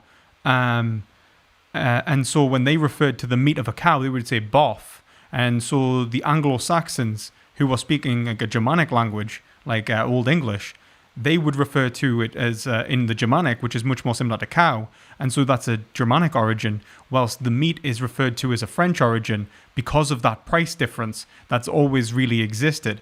The only time that it became undermined is in factory farming, like, times of Bernard Matthews and so on. But even then, it's incredibly subsidized. And the only thing that's allowing these products to exist in this third world market is because we are subsidizing so heavily the markets that exist in the West that they are usually being exported on bulk because they are like just essentially being overproduced. People aren't buying them. A lot of the time they're being exported on bulk to other markets and to totally destroy in their markets. Which is why like foreign agriculture is totally destroyed by Western agriculture, and we put in protectionist policies to defend our agriculture whilst undermining theirs. It's kind of horrible. And there's one of the reasons to go against like subsidization anyway for humans. But the reality of the situation is that, like you can be poor on a vegan diet. It's very hard to swap over things like clothing to ethical alternatives because there isn't really ethical alternatives that don't cost a considerable amount of money. I think that if you have the consumptive power, you ought to do it, but it'll only really make a difference if there isn't a political movement around it in which people accept their social responsibilities and so seek to undermine these markets so that these ethical alternatives become cheaper and more elastic. Until that point, but that's the whole point of awakening to your own responsibility as a consumer, which I think is the next necessary step in the movement towards socialism. Never mind veganism. I think veganism is the only one step in that broader overall movement. All right, so I don't want to take up too much of your time and the rest of the people's time, but I do have one last thing I want to talk about that's pretty related to this. Would it be about 5 minutes you're gonna have to do, because I've got to quickly go and make a call, and then I'm gonna have to talk to someone else as well. Sorry, Sorry, were you saying that you want me to wait 5 minutes or that I should make it under 5 minutes? make it under 5 minutes. Yeah. So basically, the thing that I wanted to talk about was that on Twitter one time I was talking to you about moral obligations and Okay. to be vegan and whatnot. And essentially what you said is that it's above the call of duty to ask somebody to die for their own ethical principles, whether that be being vegan or anything else. I'm kind And of on the cards with that. I'm on the fence. So I think that it's difficult because if we take the universal principle of self to exist in all individuals, then this is the reality. I think that an individual who does not die for the principles which form themselves culturally would die anyway, metaphysically. They'll find themselves alienated from who they think they are, and they'll have this sort of metaphysical crisis. And I think people who do commit acts of gross immorality in the sense that, or like inaction towards like harms for their own personal well-being, typically exhibit feelings of self-destruction, right? So that manifests in like suicidal tendencies as well. So, but the thing is that asking someone to outright die, I think that can only be possible, I would say, if the culture and society would face the same death otherwise. Like their death would be necessary in order to maintain themselves. And then what you're really saying is, how would you prefer to die? Not necessarily do you want to die a metaphysical death and let who you are be sustained in spirit, or do you want to die would you want to die a metaphysical death and who you are is annihilated and all that exists is your physical form without the self-consciousness that you are or you would associate with yourself, or would you rather die a physical death and have who you are persist after your death in your culture, in your norms, and in your families and your institutions? And I think most of us choose the former over the latter. We're more willing to physically die than metaphysically die if it comes to cultural considerations. Do I think that you can obligate an individual to that? Only at the point in which if they did not do it, they would die that metaphysical death. But that would be the only point. And then in which case you're just asking them, how ought you, what would be the better death? And it's avoiding the meaningless death over avoiding, because you can't avoid death in this respect. You're avoiding the meaningless death rather than death itself. So yeah. Okay. That's a little bit incomprehensible to me, but I'm not going to ask you to explain it more because you said that you need to get on with vegan gains and a bunch of other stuff. So I'm not going to... Huh? Yeah, no, that's fine. I didn't say anything. Sorry. I heard an echo. There must be an echo on That's my fine. end. It's probably an echo. It's probably coming from Mike. Sorry. Yeah, so that's fine. All right. I appreciate you answering all my questions. It wasn't really much of a debate, I guess. I was just kind of asking your perspective. I think my more fundamental disagreements with you are probably in metaphysics and such, but I didn't really want to get into that because this is a vegan stream. Yeah. I would love to talk to you about that kind of stuff some other time.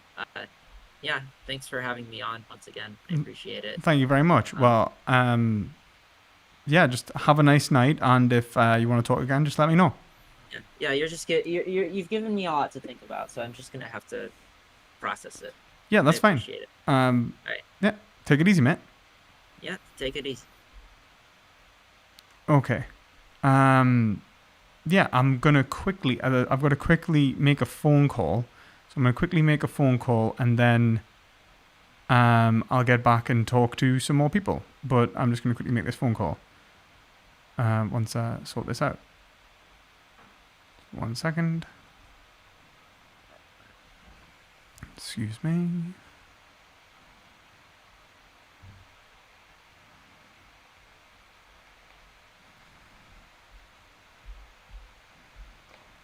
Okay, so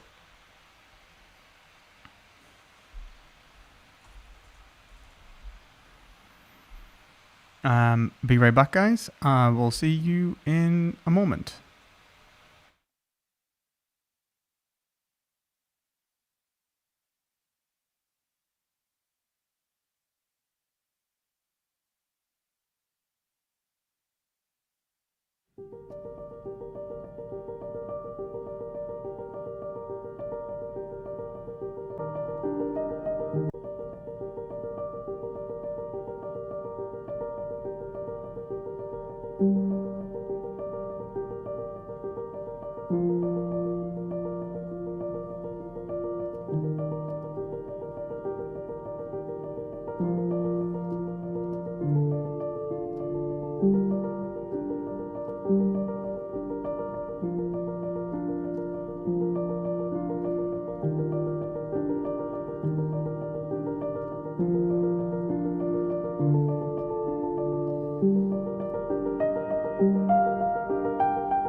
enjoyed the music. I'm glad I put it on before I went because I ended up having to run to the store and everything before it closed. So I'm sorry it took so long. My God.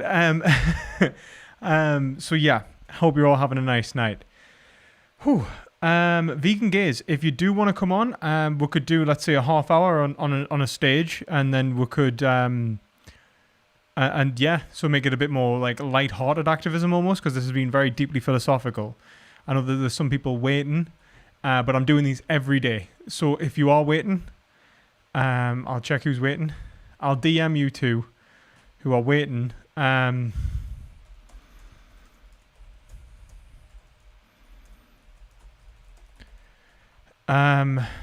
Right, I'll DM you two and just let you know that you can come on another day and you'll have priority because you've waited, so you won't lose your position in the queue. Thank you very much for waiting. I'm sorry about this. It's obviously, it depends on whether Vegan Gays wants to come on or not.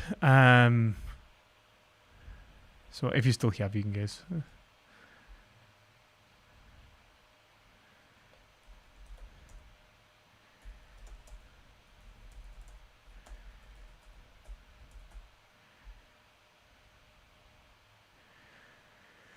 Whew.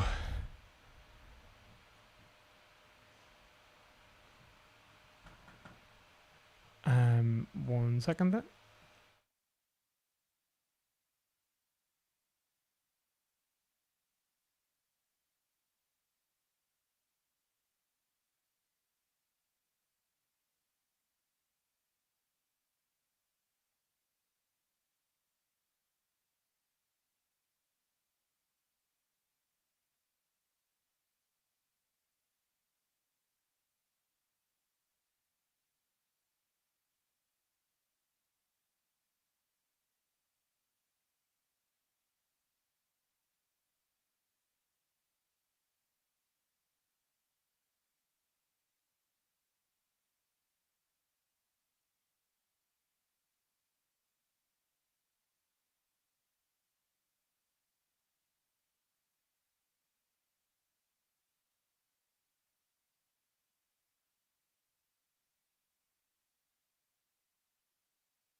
Right. Hello, everyone. Sorry about that.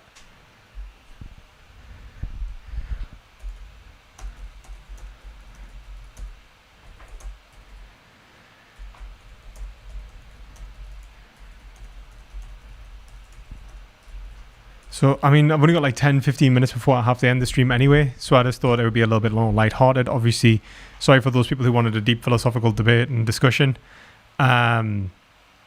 I would have otherwise done it just because obviously giving you 10, 15 minutes for a philosophical discussion I think would be unfair. So we're going to have a little bit more lighthearted activism until the end. And then it'll be the end. But I hope you're enjoying these streams. I'm going to do them every day. So if you do enjoy them, please consider subscribing. I'm trying to see if I get better at communicating my positions if I just do it every day. That's like,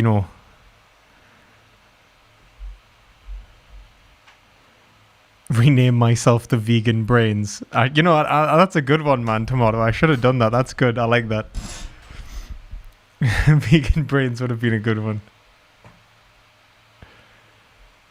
I like that.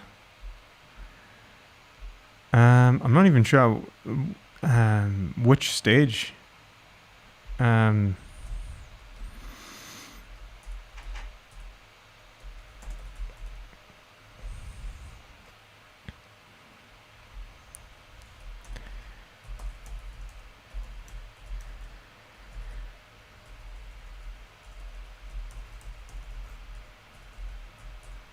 it might be end up just being like, if anyone wants to come on and they just want like a kind of surface level discussion on veganism and not so like a philosophical deep dive, then you could come on with me and Vegan Gaze, and you can just DM us. So if one of those, yes.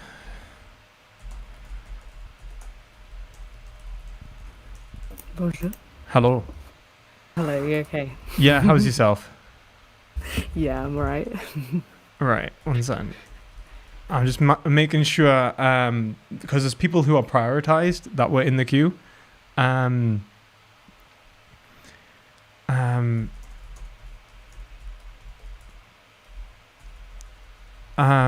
there's people who are prioritized in the queue. I think Lord Edgemore, I think you were next, so you're going to get the opportunity to come on if you want a shallow discussion.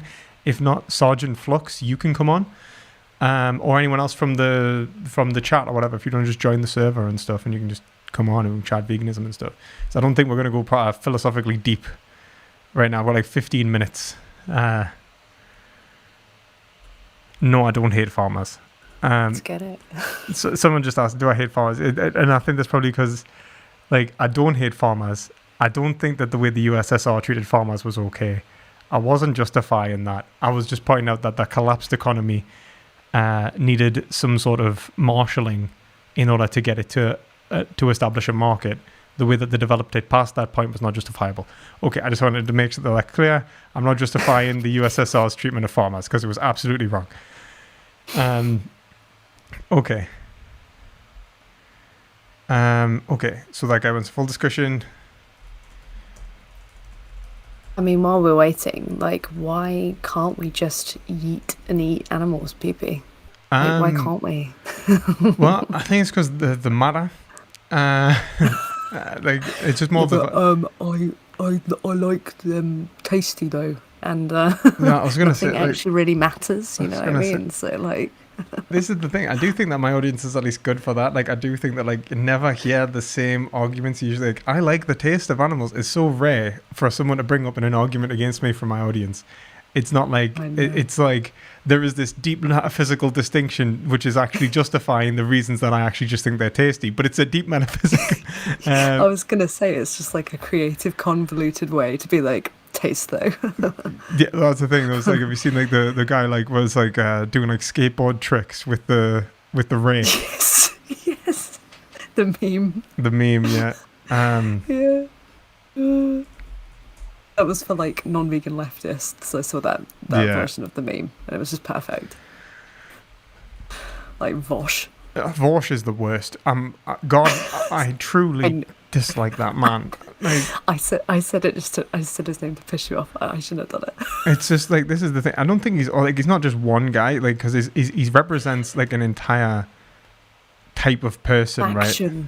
Yeah. Nonsense. Well, like a whole group of leftists who try to use like, there's no ethical consumption under capitalism, to alienate themselves from their own consumptive power. It's like, oh my God, like that is the most capitalist. Like you're the capitalist. Like, do you know what I mean? Like, yeah, I know. Like, it's like the kind of argument like, well, the workers wouldn't be able to do it themselves. They're a bunch of, like, they're not mature enough for the freedom of being self-employed. Like, look at them. They can't run their own businesses. Not that we're going to teach them how to. You know, that's the kind of thing. It's like a self-fulfilling prophecy. It's like, there's no ethical consumption under capitalism. Why not? Because I'm not willing to consume ethically. You know, and it's like... Yeah, that kind of rundown of how he's kind of evil was brilliant, and it didn't even mention the animal rights section, so it could have been like 2 times longer. Yeah, really could have been. Nice hybrid theory t-shirt. Thank you. It's limited edition. This is like the limited edition 20th anniversary merch. And like Linkin Park's my favorite band, so I had to get it. Like I've always wanted, like, I had Linkin Park t-shirt from one of the last concerts. Like I went to one of the last ones, and I'm going off on the tangent. This is supposed to be about animal liberation, but yeah, love Linkin Park, and thank you. Tangent king.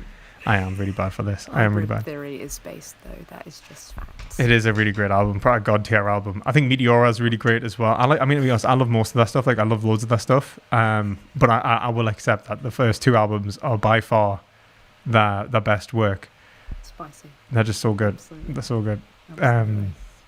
Is but there yeah, a victim coming in? to ace the music? The vegan music? Sergeant, it depends on whether Sergeant Flux wants to join. I've asked them. If they do, then I'll I'll drag them into the correct place on the Discord, and then if you head over to the Discord, and I'll add you into the call as well. Makes sense. But it's just to find out whether they want in or not. I've only got like 10 more minutes, so it's up to them. I just thought it'd be a good like chance to like talk about like less serious topics, because I think ending on some deep philosophy can be quite daunting. I just leave people in like an existential crisis or something. Yeah, we don't need that, PP. I'm talking like someone who has an existential crisis like 3 times a day. We don't need that, PP. That's a meat eater in every meal, isn't it? True that. Like, yeah, I think that I do think that it can be like quite daunting. I think philosophy is one of those things which is essential, like especially existential analysis. Damn. What are we doing? He's just got some pretty deep questions. Of course. There's no way to kind of get around that. If anyone wants to, can anyone join? Yeah, they can join if they've got like, if they just want to talk about veganism, like not in like a super deep way right now, but just in a kind of, you want to understand what it is. You've got some sort of baseline arguments. You're not going to get into metaphysics or epistemics. Then yeah, you can join.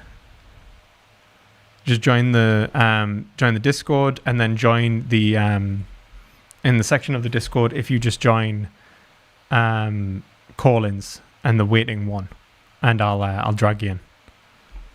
Yeah, do it. I love how you've got the outreach bug. It's great. Oh yeah. It is really great. I actually really love outreach. It's genuinely it's like genuinely what's the word I'm looking for? Like fulfilling. Yeah, that's the word I was looking for. It like actually brings like purposeful. Find a word for you, Mr. Wordsmith. Damn. Yeah, that's it. Like honestly, I'm like genuinely broken. I think now, like I was so caffeinated at the start of this. I had like 2 really strong coffees just before coming on, and I think that's why I've been like okay.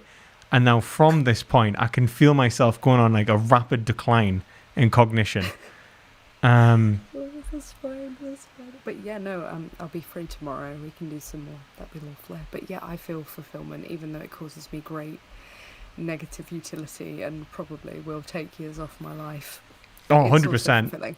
100%. I think just talking like veganism to the general population is at least going to take 3 years. 3 years at least.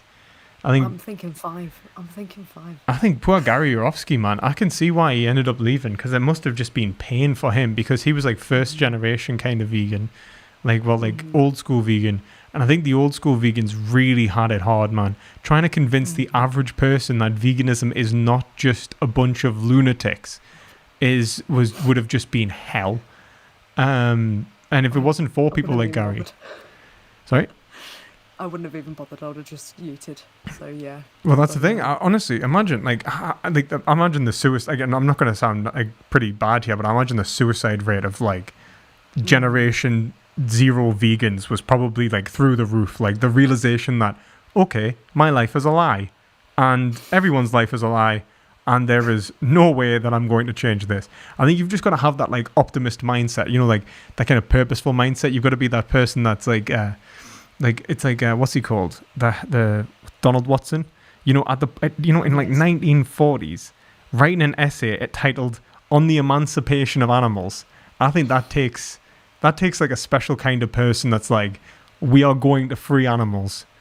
This is just a matter of time. At a point where we've just come out of World War II, like that takes a lot. Like when you've just seen like where there's millions of men and women and children that have all been executed, and yet you still have enough faith in humanity to go, but we'll all be vegan. That is incredible.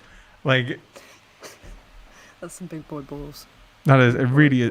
Honestly, I think like the old school vegans, like we do not know how much we owed them. Like, we don't even realize. That's the thing. Like even if you don't succeed, you are paving the way for people, to before you. So it's really important just to keep going with it. Yeah, it really is. You don't see the results. It is. It's like, even if it's not this generation, then the next. I think that is basically what civil rights movements have had to do throughout history. Mhm. The realization that they're just making it normal and possible for the next generation to kind of complete the goal. Just got a message. All right, this guy. One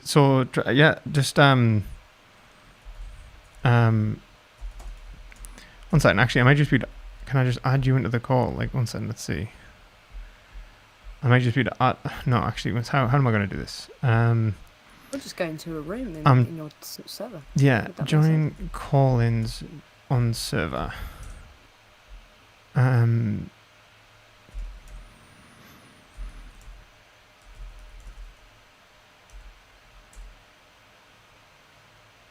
Right. I think that should tell him how to get there. Hopefully he realizes how. He's like having trouble like connecting.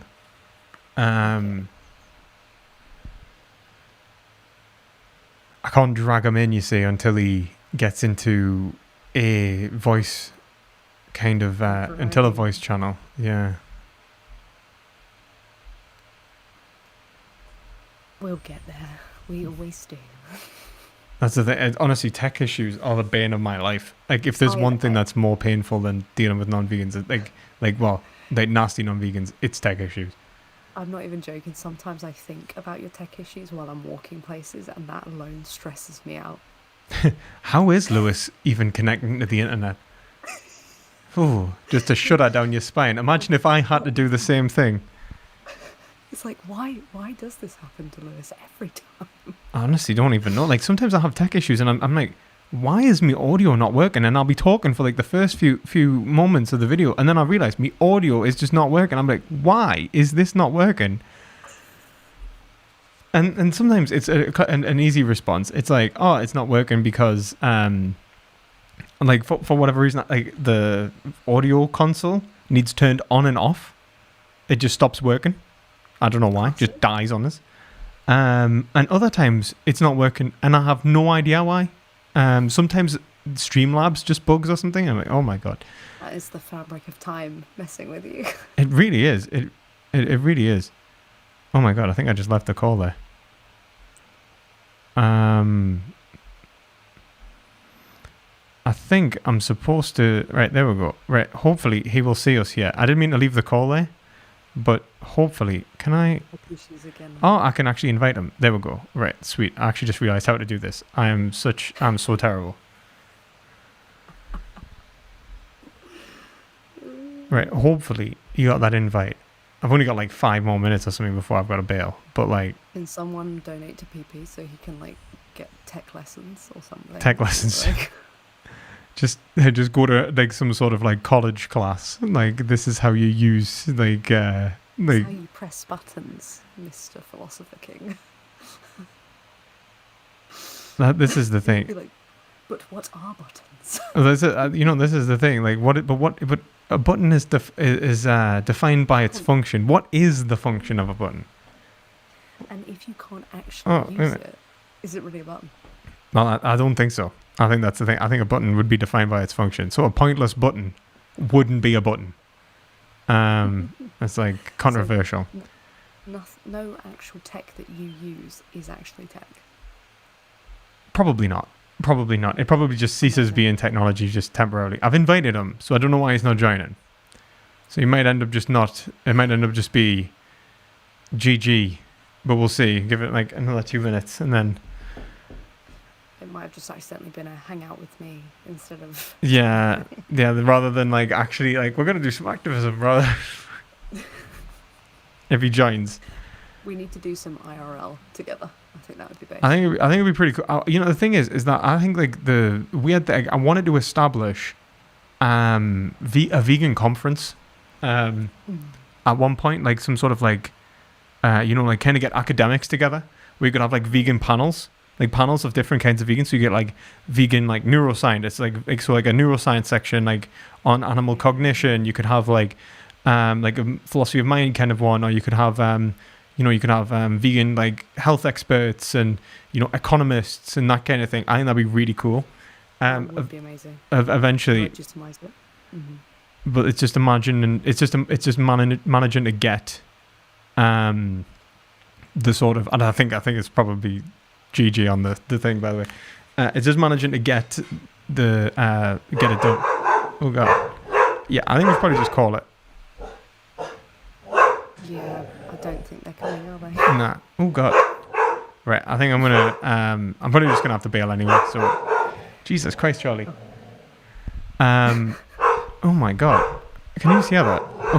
Okay guys. I hope you've all enjoyed this stream. If you liked it, please give it a thumbs up. Consider subscribing, and as always,